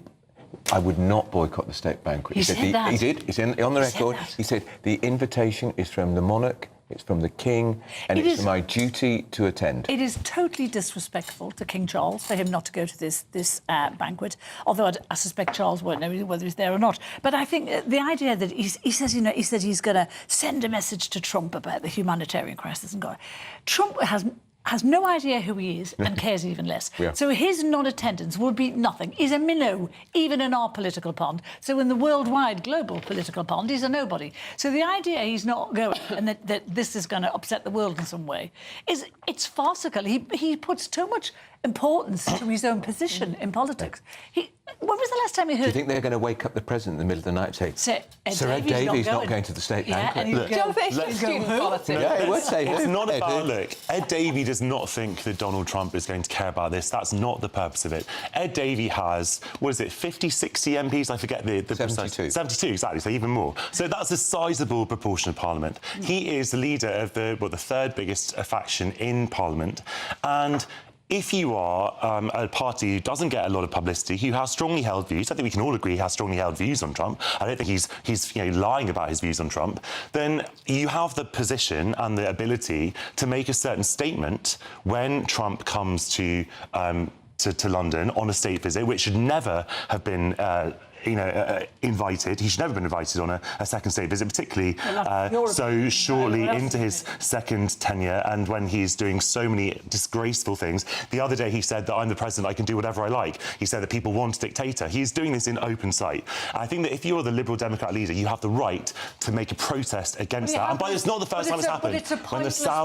When the Saudi king came a few... You just got to keep talking. Well, I was about to finish my sentence, if that's all right with you, Carol. Yeah. When the Saudi king came a couple of years ago and there was a state banquet, the Liberal Democrat leader at the time, Min Campbell, also boycotted it, and that was seen as a principled move by many, many people. You've just said he's a leader who does things to get publicity, and that's what he's using this for. So he is using it to get him and his party publicity. And he says that Donald Trump could stop the war between Gaza and Israel. No, he can't. How can he do that? He can't stop the war in Ukraine. So how on earth can he stop the war that's happening there? It's not going to happen. By stopping giving carte blanche to Benjamin Netanyahu. He could stop the war overnight. Of course he could. Well, he hasn't in Ukraine, and he said he was going to do that on day one. Israel could not prosecute the war without US military backing. I mean, they are funded and backed by the US. But for me, the broader point is that, I respect Ed Davey's view on Trump and his conscience decision. But there's a difference between being a campaigner and a protester and being someone who wants to be Prime Minister, who ought to be, in my view, mature enough to meet with and engage with people who are democratically elected in other countries, even if you strongly disagree. Miriam, I agree that there has to be a level of dialogue and engagement, but I also think that Davey is not going to be Prime Minister. If he were Prime Minister, foreign affairs would look very different. There wouldn't be this precise relationship with Trump. There would have to be a relationship with Trump. Of course, the UK needs to have a relationship with the United States. Of course it does. But I don't think that Ed Davey would have invited Trump on a state visit, and it's legitimate to say this is not on, this should not be happening, particularly with what Trump is doing right now. You just said he's the leader of the third biggest party, and as such, he has a duty to do his duty, and his duty would have been to attend that banquet, to pay respect to the king, and as Miriam says, to engage with the people that he disagrees with, to engage with Trump. But he's not going to do that. What he's in effect doing is running away and turning his back on the problem. So what is he doing to help the humanitarian crisis when you say the one person who could stop it is at a banquet and he chooses not to be in the same Carol, room? I'll tell you the compromise. If Ed Davey was invited to a meeting with Trump, I would strongly urge him to attend that meeting and to make his feelings plain, because that is where you have dialogue. I think that breaking bread with someone and pretending that everything is fine, everything's normal, that this is just a normal US president like any other, where clearly that is not the case, is wrong. And if I was his position, I would also boycott it. I would meet him, but I would certainly not break bread with him. Well, thank God you're not leading a political Well, I think we can all agree on that, Carol, but that's not exactly the point. Well, we would miss you if you weren't here, Jonathan. Oh, thanks, well, should we move on to a story close to home, which is a Labour MP, Graham Stringer, is calling for Lord Hermer, the Attorney General, to be sacked. He has been very controversial, Lord Hermer, hasn't he, Carol, ever since the election, seeming to side with international law over British domestic interests. That's how some people would describe it. That is exactly what's happening. And, you know, he is there now and he's interfering with the best interests of this country because he slavishly follows everything that is European. I mean, you know, and it is astonishing that Starmer even appointed him. This was because this is his mate. No, apart from that. But this was Gerry Adams' lawyer, for God's sake. It's incredible that this guy gets made to be the Attorney General.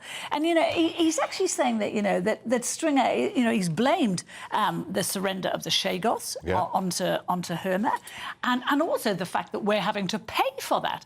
And what he's basically saying is that he's abusing his powers. He actually thinks he's Prime Minister. He's actually trying to change policy in this country, which is not his job. His job is it's a legal job, and I think he's dangerous. I think, and he will fight tooth and nail. This is why Starmer needs to get rid of him, but he won't, obviously. But he will fight tooth and nail to keep us in the ECHR. He will fight tooth and nail so that every ruling the ECHR makes, we will follow.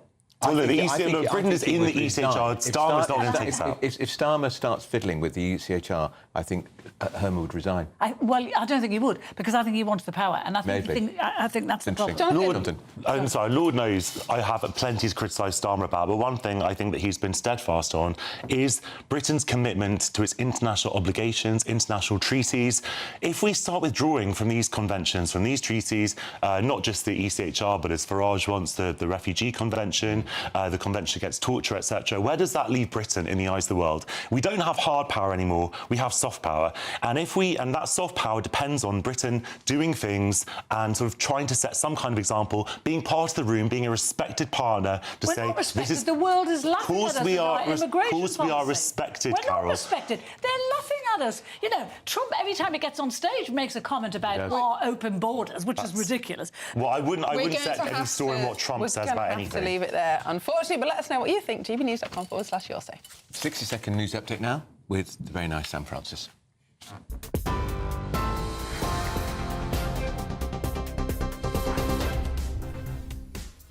Very good morning to you. 11:30, the top story. The Home Office is challenging a ruling that blocks asylum seekers from being housed at the Bell Hotel in Epping.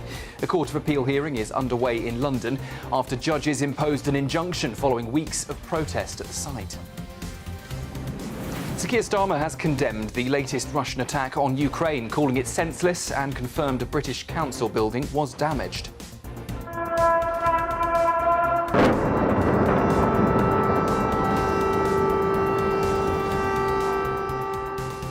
At least 14 people, including 3 children, were killed in the strikes on Kyiv. Ukraine says the victims were aged just 2, 14 and 17. In Westminster, Sir Keir Starmer is replacing his top Downing Street aide, Nin Pandit, the third senior departure in less than a year. The Treasury is weighing a new tax on landlords by extending national insurance to rental income, a move that they say could raise £2 billion ahead of the autumn budget. Lib Dem leader Sir Ed Davey insists he means no disrespect to the King, boycotting Donald Trump's state banquet next month. He says it's down to his Christian faith and opposition to the president's stance on Gaza. The British public need to make that clear to Donald Trump. He has to act to end this humanitarian crisis. And a show of force in Beijing. Vladimir Putin, Xi Jinping and Kim Jong-un will stand side by side at a military parade next week. It marks 80 years since the end of the Second World War. Those are the latest headlines for now. I'll have a full roundup at midday. Tune into GB News Radio wherever you are. Online, on DAB digital radio, on TuneIn, on Radio Player and on your smart speaker. Just say, play GB News.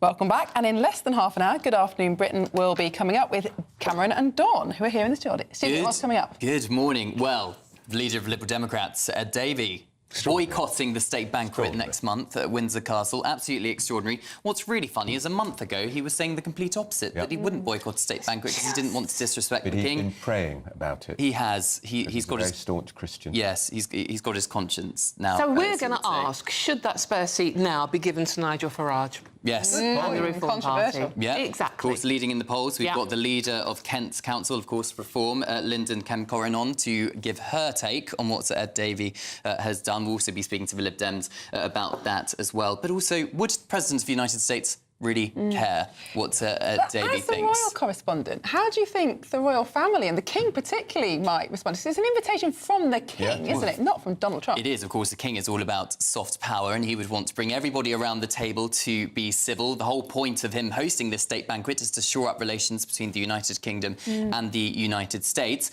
I suspect he would be quite saddened by it, but I don't think he would obviously give any opinion in public. The banquet has a point, Ed Davey doesn't. Well, will anyone notice? Will the King go, oh no, Ed can't come? I know. It's well, not there's a gonna spare seat at the happen. table. Will it be Nigel Farage? Will it be somebody else? We'll wait and see. Yeah, and of course he would have got an opportunity to talk to the President, which he now loses. Exactly. It's just, I mean, it's all about me. It's absolute the worst idiot, sort isn't of it? virtue signaling, and it's juvenile. Yes, obviously. And we are obviously catching up on Migration Nation, the endless saga of what the current situation is with the migrants today. Obviously, we've got the case going on, and we're finding out why the French are refusing to do anything whatsoever, much to Yvette Cooper's horror. Yes. And midlife crisis as well. We're getting the midlife crisis is happening when you're younger. So apparently it's in your when you're 22. So it's him, not me. So you're in the midst of it then, Andrew. Mine's coming up. I've had mine. We've given Ed Davey so much recognition today. Yes, I was going to say we're going to lots of ratings. I suppose Anyway, at least it's being talked about. all that's coming up at midday. But landlords beware. Labour insiders say the Chancellor could be coming for what they call unearned income. We'll be giving you all the details on that potential tax raid.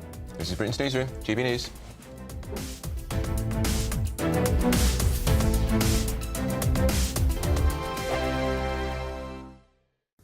Hello, welcome to your latest weather update from the Met Office here on GB News. Plenty of heavy showers around, not just today, but for the next several days. Some sunshine in between the downpours and a fairly brisk breeze, particularly in the west, caused by this area of low pressure. And that's where most of the showers have been so far through the morning. Much of eastern England had a beautiful start to the day, but even here it is clouding over, and we'll see more showers moving in through the afternoon. Some heavy ones across parts of South Wales, some lively downpours here through the night, and the potential for a little bit of disruption from those heavy downpours. We do have a yellow warning in place. Lots of showers packing into Northern Ireland and Western Scotland. Parts of Eastern England may only see one or two. Here, temperatures getting into the low 20s, but generally feeling quite cool for the end of August.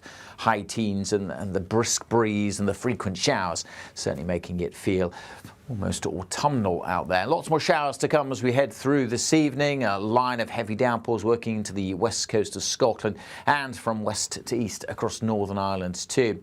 For England and Wales, there'll be some evening brightness, but the showers eventually arriving across East Anglia and the southeast, blown through by a fairly brisk breeze, so it won't rain too long, but then it does also mean the next shower won't be too far behind either. Then we see a brief lull in the southwest before more heavy rain comes in here and into South Wales through this evening, and that band of heavy rain with some thunderstorms mixed in could also cause some issues as it tracks across southern counties through the night. Further north, we'll keep a fair bit of clouds, a brisk breeze and a fair few showers, keeping the temperatures up. Could be a very wet start across the southeast then tomorrow morning. Some heavy downpours, hail and thunder possibility. That all clears out of the way by around lunchtime, and then a mixture of sunshine and showers will follow on, but probably fewer showers tomorrow afternoon, and the breeze a little lighter, but still temperatures in most places high teens or low 20s at best.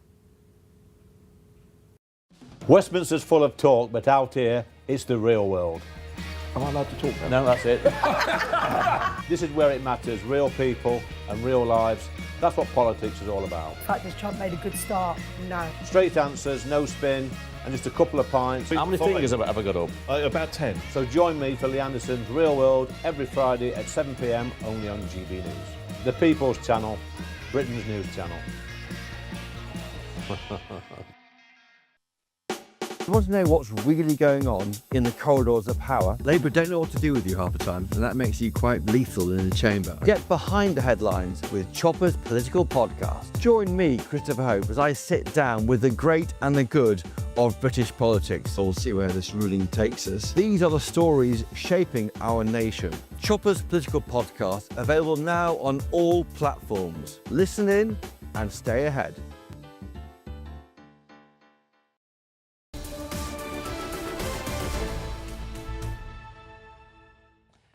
Welcome back to Britain's Newsroom. And the Treasury is reportedly looking at a tax hike on landlords by imposing national insurance on rental income. This, of course, is ahead of the autumn budget that Rachel Reeves will be preparing for. Well, let's speak to the Chief Executive of the National Residential Landlords Association, Ben Beadle. Ben, this is extraordinary. It's if she does this, the Chancellor, presumably landlords will pass on the national insurance hike to tenants. Well, morning to you. I mean, it's not rocket science, is it? You know, if the price of flour goes up, the price of your bread that you buy grows up. And I think it's exactly the same for rents. I've been on this programme many times, Andrew, talking about spiralling rent costs. And that's because we've seen punishing tax changes, not just from this government, I'm hastened to add, but by previous administrations. And so I do hope that one day it's going to land that the more you tinker with the tax system in a negative way, the worse it affects tenants. That's the bottom line, and this story is no exception. And a lot of people will think landlords, big, huge companies with thousands and thousands of properties, but the majority of landlords have perhaps one or two properties, Ben, and this is the sort of thing that's going to drive them straight out of the market, and those properties will be snapped up by the big companies that won't pay any national insurance at all. Well, indeed. I'm less concerned actually about landlords exiting the sector on this particular change. I'm more concerned about, simply passing the costs on and rents continuing to be unaffordable. And you're right about, the composition of the private rented sector. 45% of landlords own one property, and that equates to about a fifth of all tenancies in the private rented sector. So we need to dispel this myth that, we're all kind of Rachman-esque multimillionaires driving around the south of France. That's a dated and unhelpful view at a time when we know that housing is a scarce commodity. And I would have thought, Andrew, that if government is serious about helping working people, what they want to do is to bring rents down. And the way you do that is you increase supply. 1.5 million social homes in 5 years' time isn't going to cut it. We don't need a jammed tomorrow policy. We need action today. And that's why we say, actually, pro-growth tax measures is the best thing for the whole sector, including renters. I mean, the irony behind this proposed policy, and it is just a proposal by a think tank, we don't know whether or not the Treasury will go ahead with it, is that if private landlords were to sell their homes because they can no longer afford to run them, the likely recipients, the likely purchasers of those homes would be private companies, perhaps investment companies, that won't pay national insurance on the income. Do you think this policy could backfire in the same way as, say, the VAT on independent schools has backfired? Yeah, I do. I do think there's more detail to come out of this, though, because it is unclear from the article exactly how it would work in practice. And it's worth bearing in mind that a number of landlords, particularly the older demographic, probably won't pay national insurance at all. And so whether it's class 1 or whether it's class 4, I think the devil will be in the detail. I think as a principle, though, what we want is more homes in the sector. What we want is, at the moment, there's a dozen tenants chasing every available property. And as long as that continues, as long as you have that competition, it's going to, generate higher rents. It's the same as if you were to book a flight at the last minute. If the plane's sold out and there's only a couple of tickets left, you don't really have a lot of choice. And that's what we're seeing in the private rented sector. What can you do about this, Ben? Would you be raising this with the Treasury, why it's a bad idea? Yes, of course we will. We will continue to make representations and also point out that the private rented sector has improved significantly over the past decade. And the best way to solve some of the housing challenges, you spoke about migration at the top of the show, and that's going to have a big impact on availability of housing, particularly if hotels are emptied. There's only one place that they can end up. And so what we do need to do is to make sure that we've got a sensible strategy for housing right the way across the piece. We need more of all types of tenure, not fewer. Well, Ben Beadle, Chief Executive at the National Residential Landlords Association, thank you very much. And I'm sure we'll be speaking to you again around the time of the budget. Andrew, the problem policy's here, nuts. It is, but she's got to raise money because she can't cut public spending because her backbenchers won't allow it. And she's ruled out putting a penny on income tax, which would be much fairer and harder to avoid. And so they're looking for all these little And there's also taxes. talk that they'll put capital gains on sales of properties, which is effectively a property tax. And all of these taxes are optional taxes because if you choose not to sell, if you choose not to rent out a house, you don't have to pay it. So it'll backfire again. Anyway, she may not do it. We'll see. Well, coming up next, if you've ever been hit with a fine for oversized bags at the airport, you won't be happy with what Ryanair have up their sleeves. But first, of course, talking of Ryanair, if we're in search of some holiday sun, here's the forecast for some of our top European destinations. Just make sure your luggage isn't too heavy.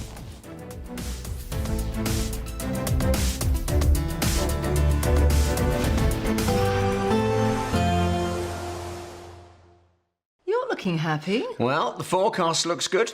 So you've sorted the travel insurance then? All Clear Travel Insurance sponsors GBNews Travel Destinations Forecast. Whilst across many areas around the Mediterranean, it's looking largely fine as we go through tomorrow. There is some heavy thundery rain affecting some central parts. That all developed over parts of northern Spain and southern France and has then made its way east-northeastwards to affect parts of northern Italy through today and tomorrow into the Western Balkans by the end of the week. Otherwise, a lot of fine weather to be had away from those thundery downpours affecting some places. See you later. All Clear Travel Insurance sponsors GBNews Travel Destinations Forecast.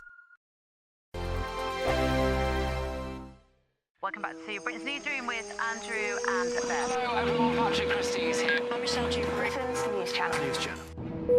Access the stories that matter to you. Take the GB News family with you on any device. And as long as you have an internet connection, tune in to GB News anywhere on the planet or beyond.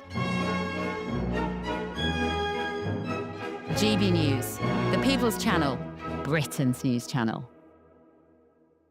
Britain was once the envy of the world. But look around. A nation that no longer knows what it is or where it's going. A country that's broken. How do we fix Britain? How do we bring it back? Friday night with Matt Goodwin at 8 p.m. only on GB News. You want to know what's really going on in the corridors of power? Labour don't know what to do with you half the time, and that makes you quite lethal in the chamber. Get behind the headlines with Chopper's political podcast. Join me, Christopher Hope, as I sit down with the great and the good of British politics. We'll see where this ruling takes us. These are the stories shaping our nation. Chopper's political podcast, available now on all platforms. Listen in and stay ahead.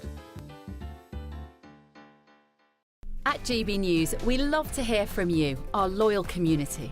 So drop us a line at gbnews.com/yoursay. There you can talk to each other and also to the presenters live on air. gbnews.com/yoursay, because GB News is your channel, Britain's news channel. Hi, I'm Michelle Dewberry, and my show is your opportunity to cut through all the noise and dive in headfirst to some robust debates. Ideas clash. Situation, isn't it? Because the failure is you're deliberately avoiding my point. Nothing's held back, And if you think this is the end of it, wait for more. and we do not shy away from the difficult stuff. On GB News, Britain's news channel. Join me, Nana Akwe, for an informative, interactive news programme with a difference. It's fun. No, he didn't say that, Dave. I'm so surprised. I think there's an element of truth to that. Join me from 3 p.m. every weekend, only on GB News, Britain's news channel. Westminster's full of talk, but out here, it's the real world. Am I allowed to talk now? No, that's it. This is where it matters, real people and real lives. That's what politics is all about. In fact, has Trump made a good start? No. Straight answers, no spin, and just a couple of pints. How many fingers have I got up? About 10. So join me for Lee Anderson's Real World every Friday at 7 p.m. only on GB News. The People's Channel, Britain's news channel.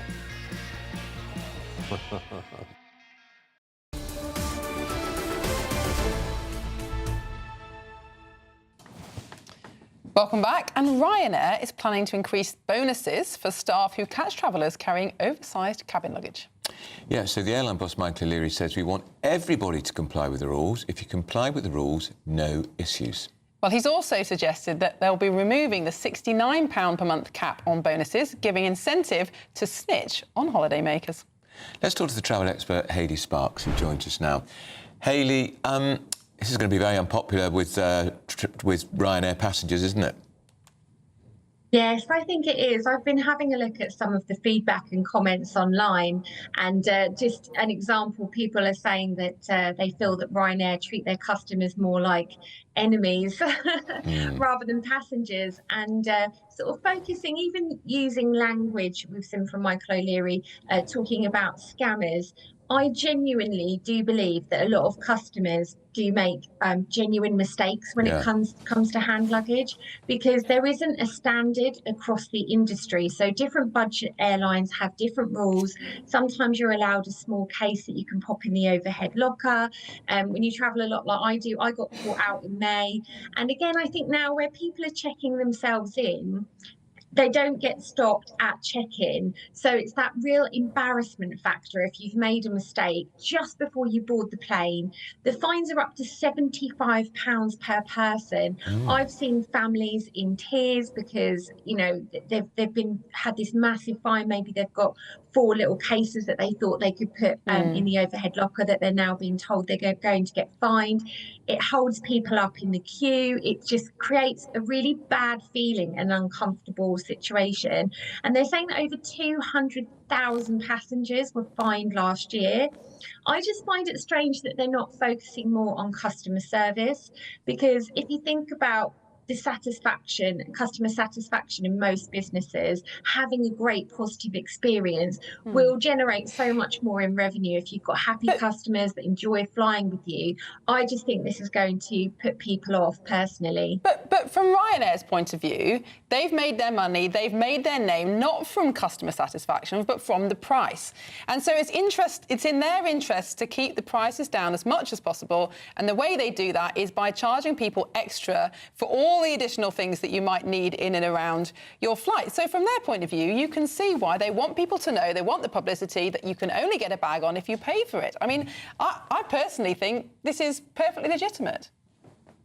I can see it from that point of view as well, but what I think is a little bit challenging with airlines is that often you have to be, for example, about 4 web pages in before you often can calculate the true price. And I just think if there was a standard across the industry, it would avoid confusion. And maybe, again, if 200,000 passengers a year are getting it wrong, let's not assume that they're all, in his words, scammers. Let's assume perhaps there needs to be a better education, a better way to communicate with passengers before they fly about the luggage allowance, because clearly the message isn't getting through to everyone at the moment.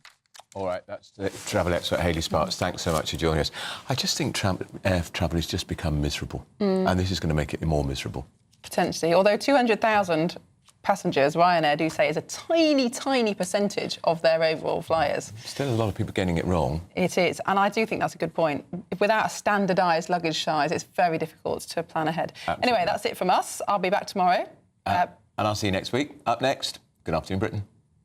Yes, talking of old bags, I'm here with Cameron Walker today, and we've got a cracking show for you, haven't we? We certainly do. Leader of Liberal Democrats, Ed Davey, he has boycotted President Trump's state visit at Windsor Castle. So, should the leader of Reform UK, Nigel Farage, go instead? And also why the French are still saying no, despite having £750 million of your money. Oh, and also, Cameron, some exclusive, very shocking new pictures of Boris Johnson. You don't want to miss it.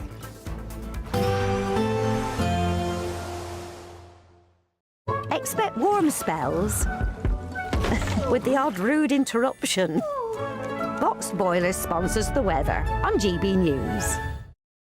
Good morning, this is your GB News weather update from the Met Office. Now it is going to be a showery day for many of us today, and those showers becoming increasingly widespread as we go through into this afternoon. Starting off though, actually across many central and eastern parts, it's largely dry for a little while with some decent sunshine, but as I mentioned, those showers becoming increasingly widespread, starting off mainly in the west, but feeding further eastwards through the day, and some of them are going to be quite heavy, packing a fair bit of a punch. They could be thundery and blustery at times too, and those blustery winds will add to the slightly fresher feel to things than we've seen through some recent days. Nonetheless, temperatures still just about getting into the low 20s towards the east, so feeling warm away from the showers in any sunny spells. As we go through the evening, a showery picture across much of Scotland towards western parts of Scotland, perhaps the showers merging into some longer spells of rain for a time, and also across Northern Ireland there could be a spell of something a little bit more persistent rain-wise pushing through. Otherwise there across England and Wales, well yes, there's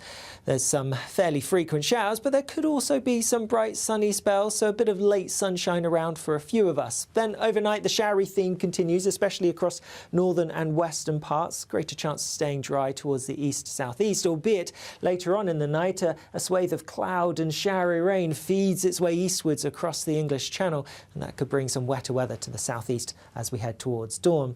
Temperatures are going to take a bit of a drop, similar to recent nights where you're sheltered from the breeze and have some clear skies. Could just about drop into single figures in rural spots. And then tomorrow, yes, a bit of cloud, some showery rain across the southeast early on. Otherwise, some fairly frequent showers across western parts, and similar to today, those showers are going to become more widespread, more frequent as we go through the afternoon, and some could still be quite heavy. There could still be some rumbles of thunder. Temperatures similar to today, a degree or so down for some, still warm in any sunny spells. Expect warm spells with the odd rude interruption. Box Boiler sponsors the weather on GB News. It's the final week to see how you could win your mortgage or rent paid for a whole year.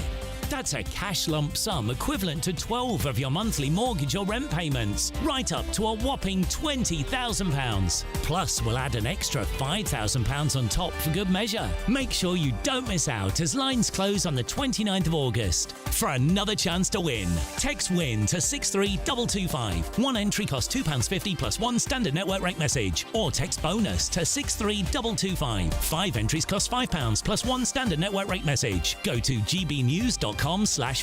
Entries start at £2.50. Call 0903 686 3232. Calls cost £2.50 plus your network access charge. Or post your name and number to GB15 PO Box 8690 Derby DE1 9TT. UK only. Entrance must be 18 or over. Lines close at 4 p.m. on the 29th of August. Please check the closing time if listening or watching on demand. Good luck. Mornings don't have to be tiresome, especially if you have the right company. Wake up to news as it happens, opinion and debate, and of course, a little bit of entertainment too. Because when the kettle's on, we're on. That's Breakfast on GB News, a show worth waking up for. Every morning from 6 a.m. Only on the People's Channel, Britain's news channel. We'll spread the news, you spread the word. From the school run to the home run, watch a new show for all of Britain. He can say whatever he wants. A straight talking show where all voices are heard. And, you know, when are we going to stop talking about smashing the gangs and actually do it? With the stories that matter from every part of our country. There's a bit of a crash landing there for your Chancellor. Bold, fearless and standing up for you. That's me, Martin Daubney, 3 p.m. till 6 p.m, weekdays, here only on GB News. The People's Channel, Britain's news channel. Britain was once the envy of the world. But look around. A nation that no longer knows what it is or where it's going. A country that's broken. How do we fix Britain? How do we bring it back? Friday night with Matt Goodwin at 8 p.m, only on GB News. At GB News, we love to hear from you, our loyal community. So drop us a line at gbnews.com/yoursay. There, you can talk to each other and also to the presenters live on air. gbnews.com/yoursay, because GB News is your channel, Britain's news channel. Join me, Nana Akwe, for an informative, interactive news programme with a difference. It's fun. No, he didn't say that, Dave. I'm so surprised. I think there's an element of truth to that. Join me from 3 p.m. every weekend, only on GB News, Britain's news channel.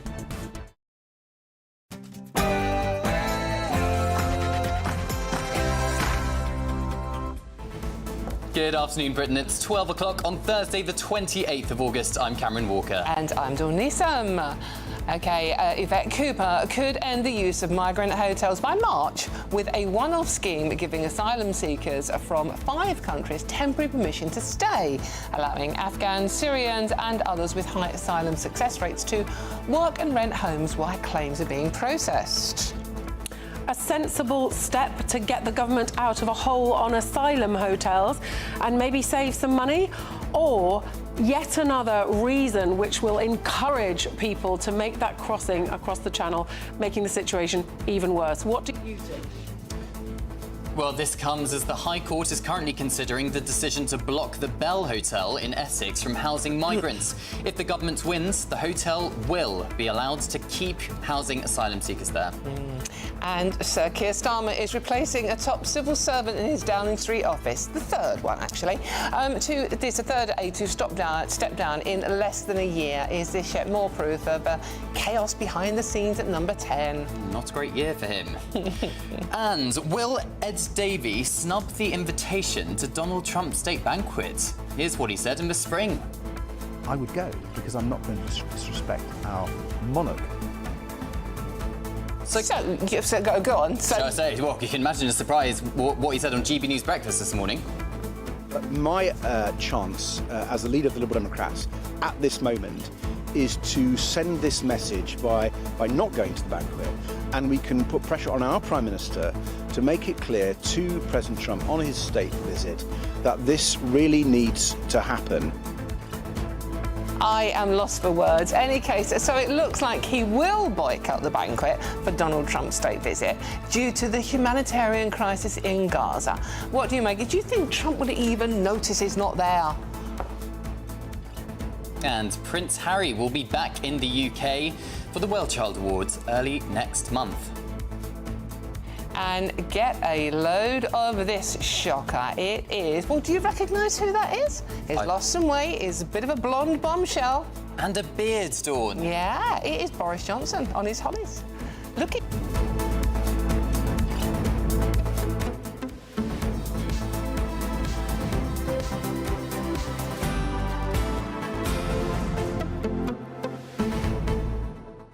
So when my producer first showed me that image about 10 minutes ago, I had no idea that that was the former Prime Minister. He was unrecognisable, Dawn. I actually think, look, he's on his holidays with his family, gorgeous little blonde tots there, and this is a picture taken by his wife, Carrie. And there's another picture, which I'm not sure if we're going to show you or not, where we don't have it, unfortunately, where Boris is in his swimming trunks, he's on a beach, obviously, and about to walk into the water. And I said I thought he looked quite fit. At which point, every man in the office just rolled around laughing. I thought he looked quite good. I think he's lost some weight. He's toned up. It wasn't quite Daniel Craig and James Bond, was it, Dawn? Not quite, no, but it's working towards it. He's looking fit and healthy. He's looking like he's having a nice time. Yeah, I mean, he had a beard, he's lost some weight. Catherine, what do you make of the picture? Catherine Forster, GBNews political correspondent. Well, yeah, I mean, I thought that was Richard... My eyesight's not great. I thought that was Richard Branson, who's obviously a lot older. But keeps himself in shape. But I saw that picture a couple of weeks ago where he was sat sort of in a state of... His posture wasn't great, with a bag of crisps, looking a bit dishevelled. I'm finding it difficult to believe that those pictures are taken not very long apart. But, yeah, I mean, he looks great on that picture, doesn't he? You know what's going to happen now, though, don't you, Catherine? Everyone will start speculating whether he's taking the weight loss jabs. Yeah, but he had that. He tried those before, because I think one of his first columns at the Mail was that he tried it. It made him very, very sick, and at the end he decided that cheese was more important. Well, maybe not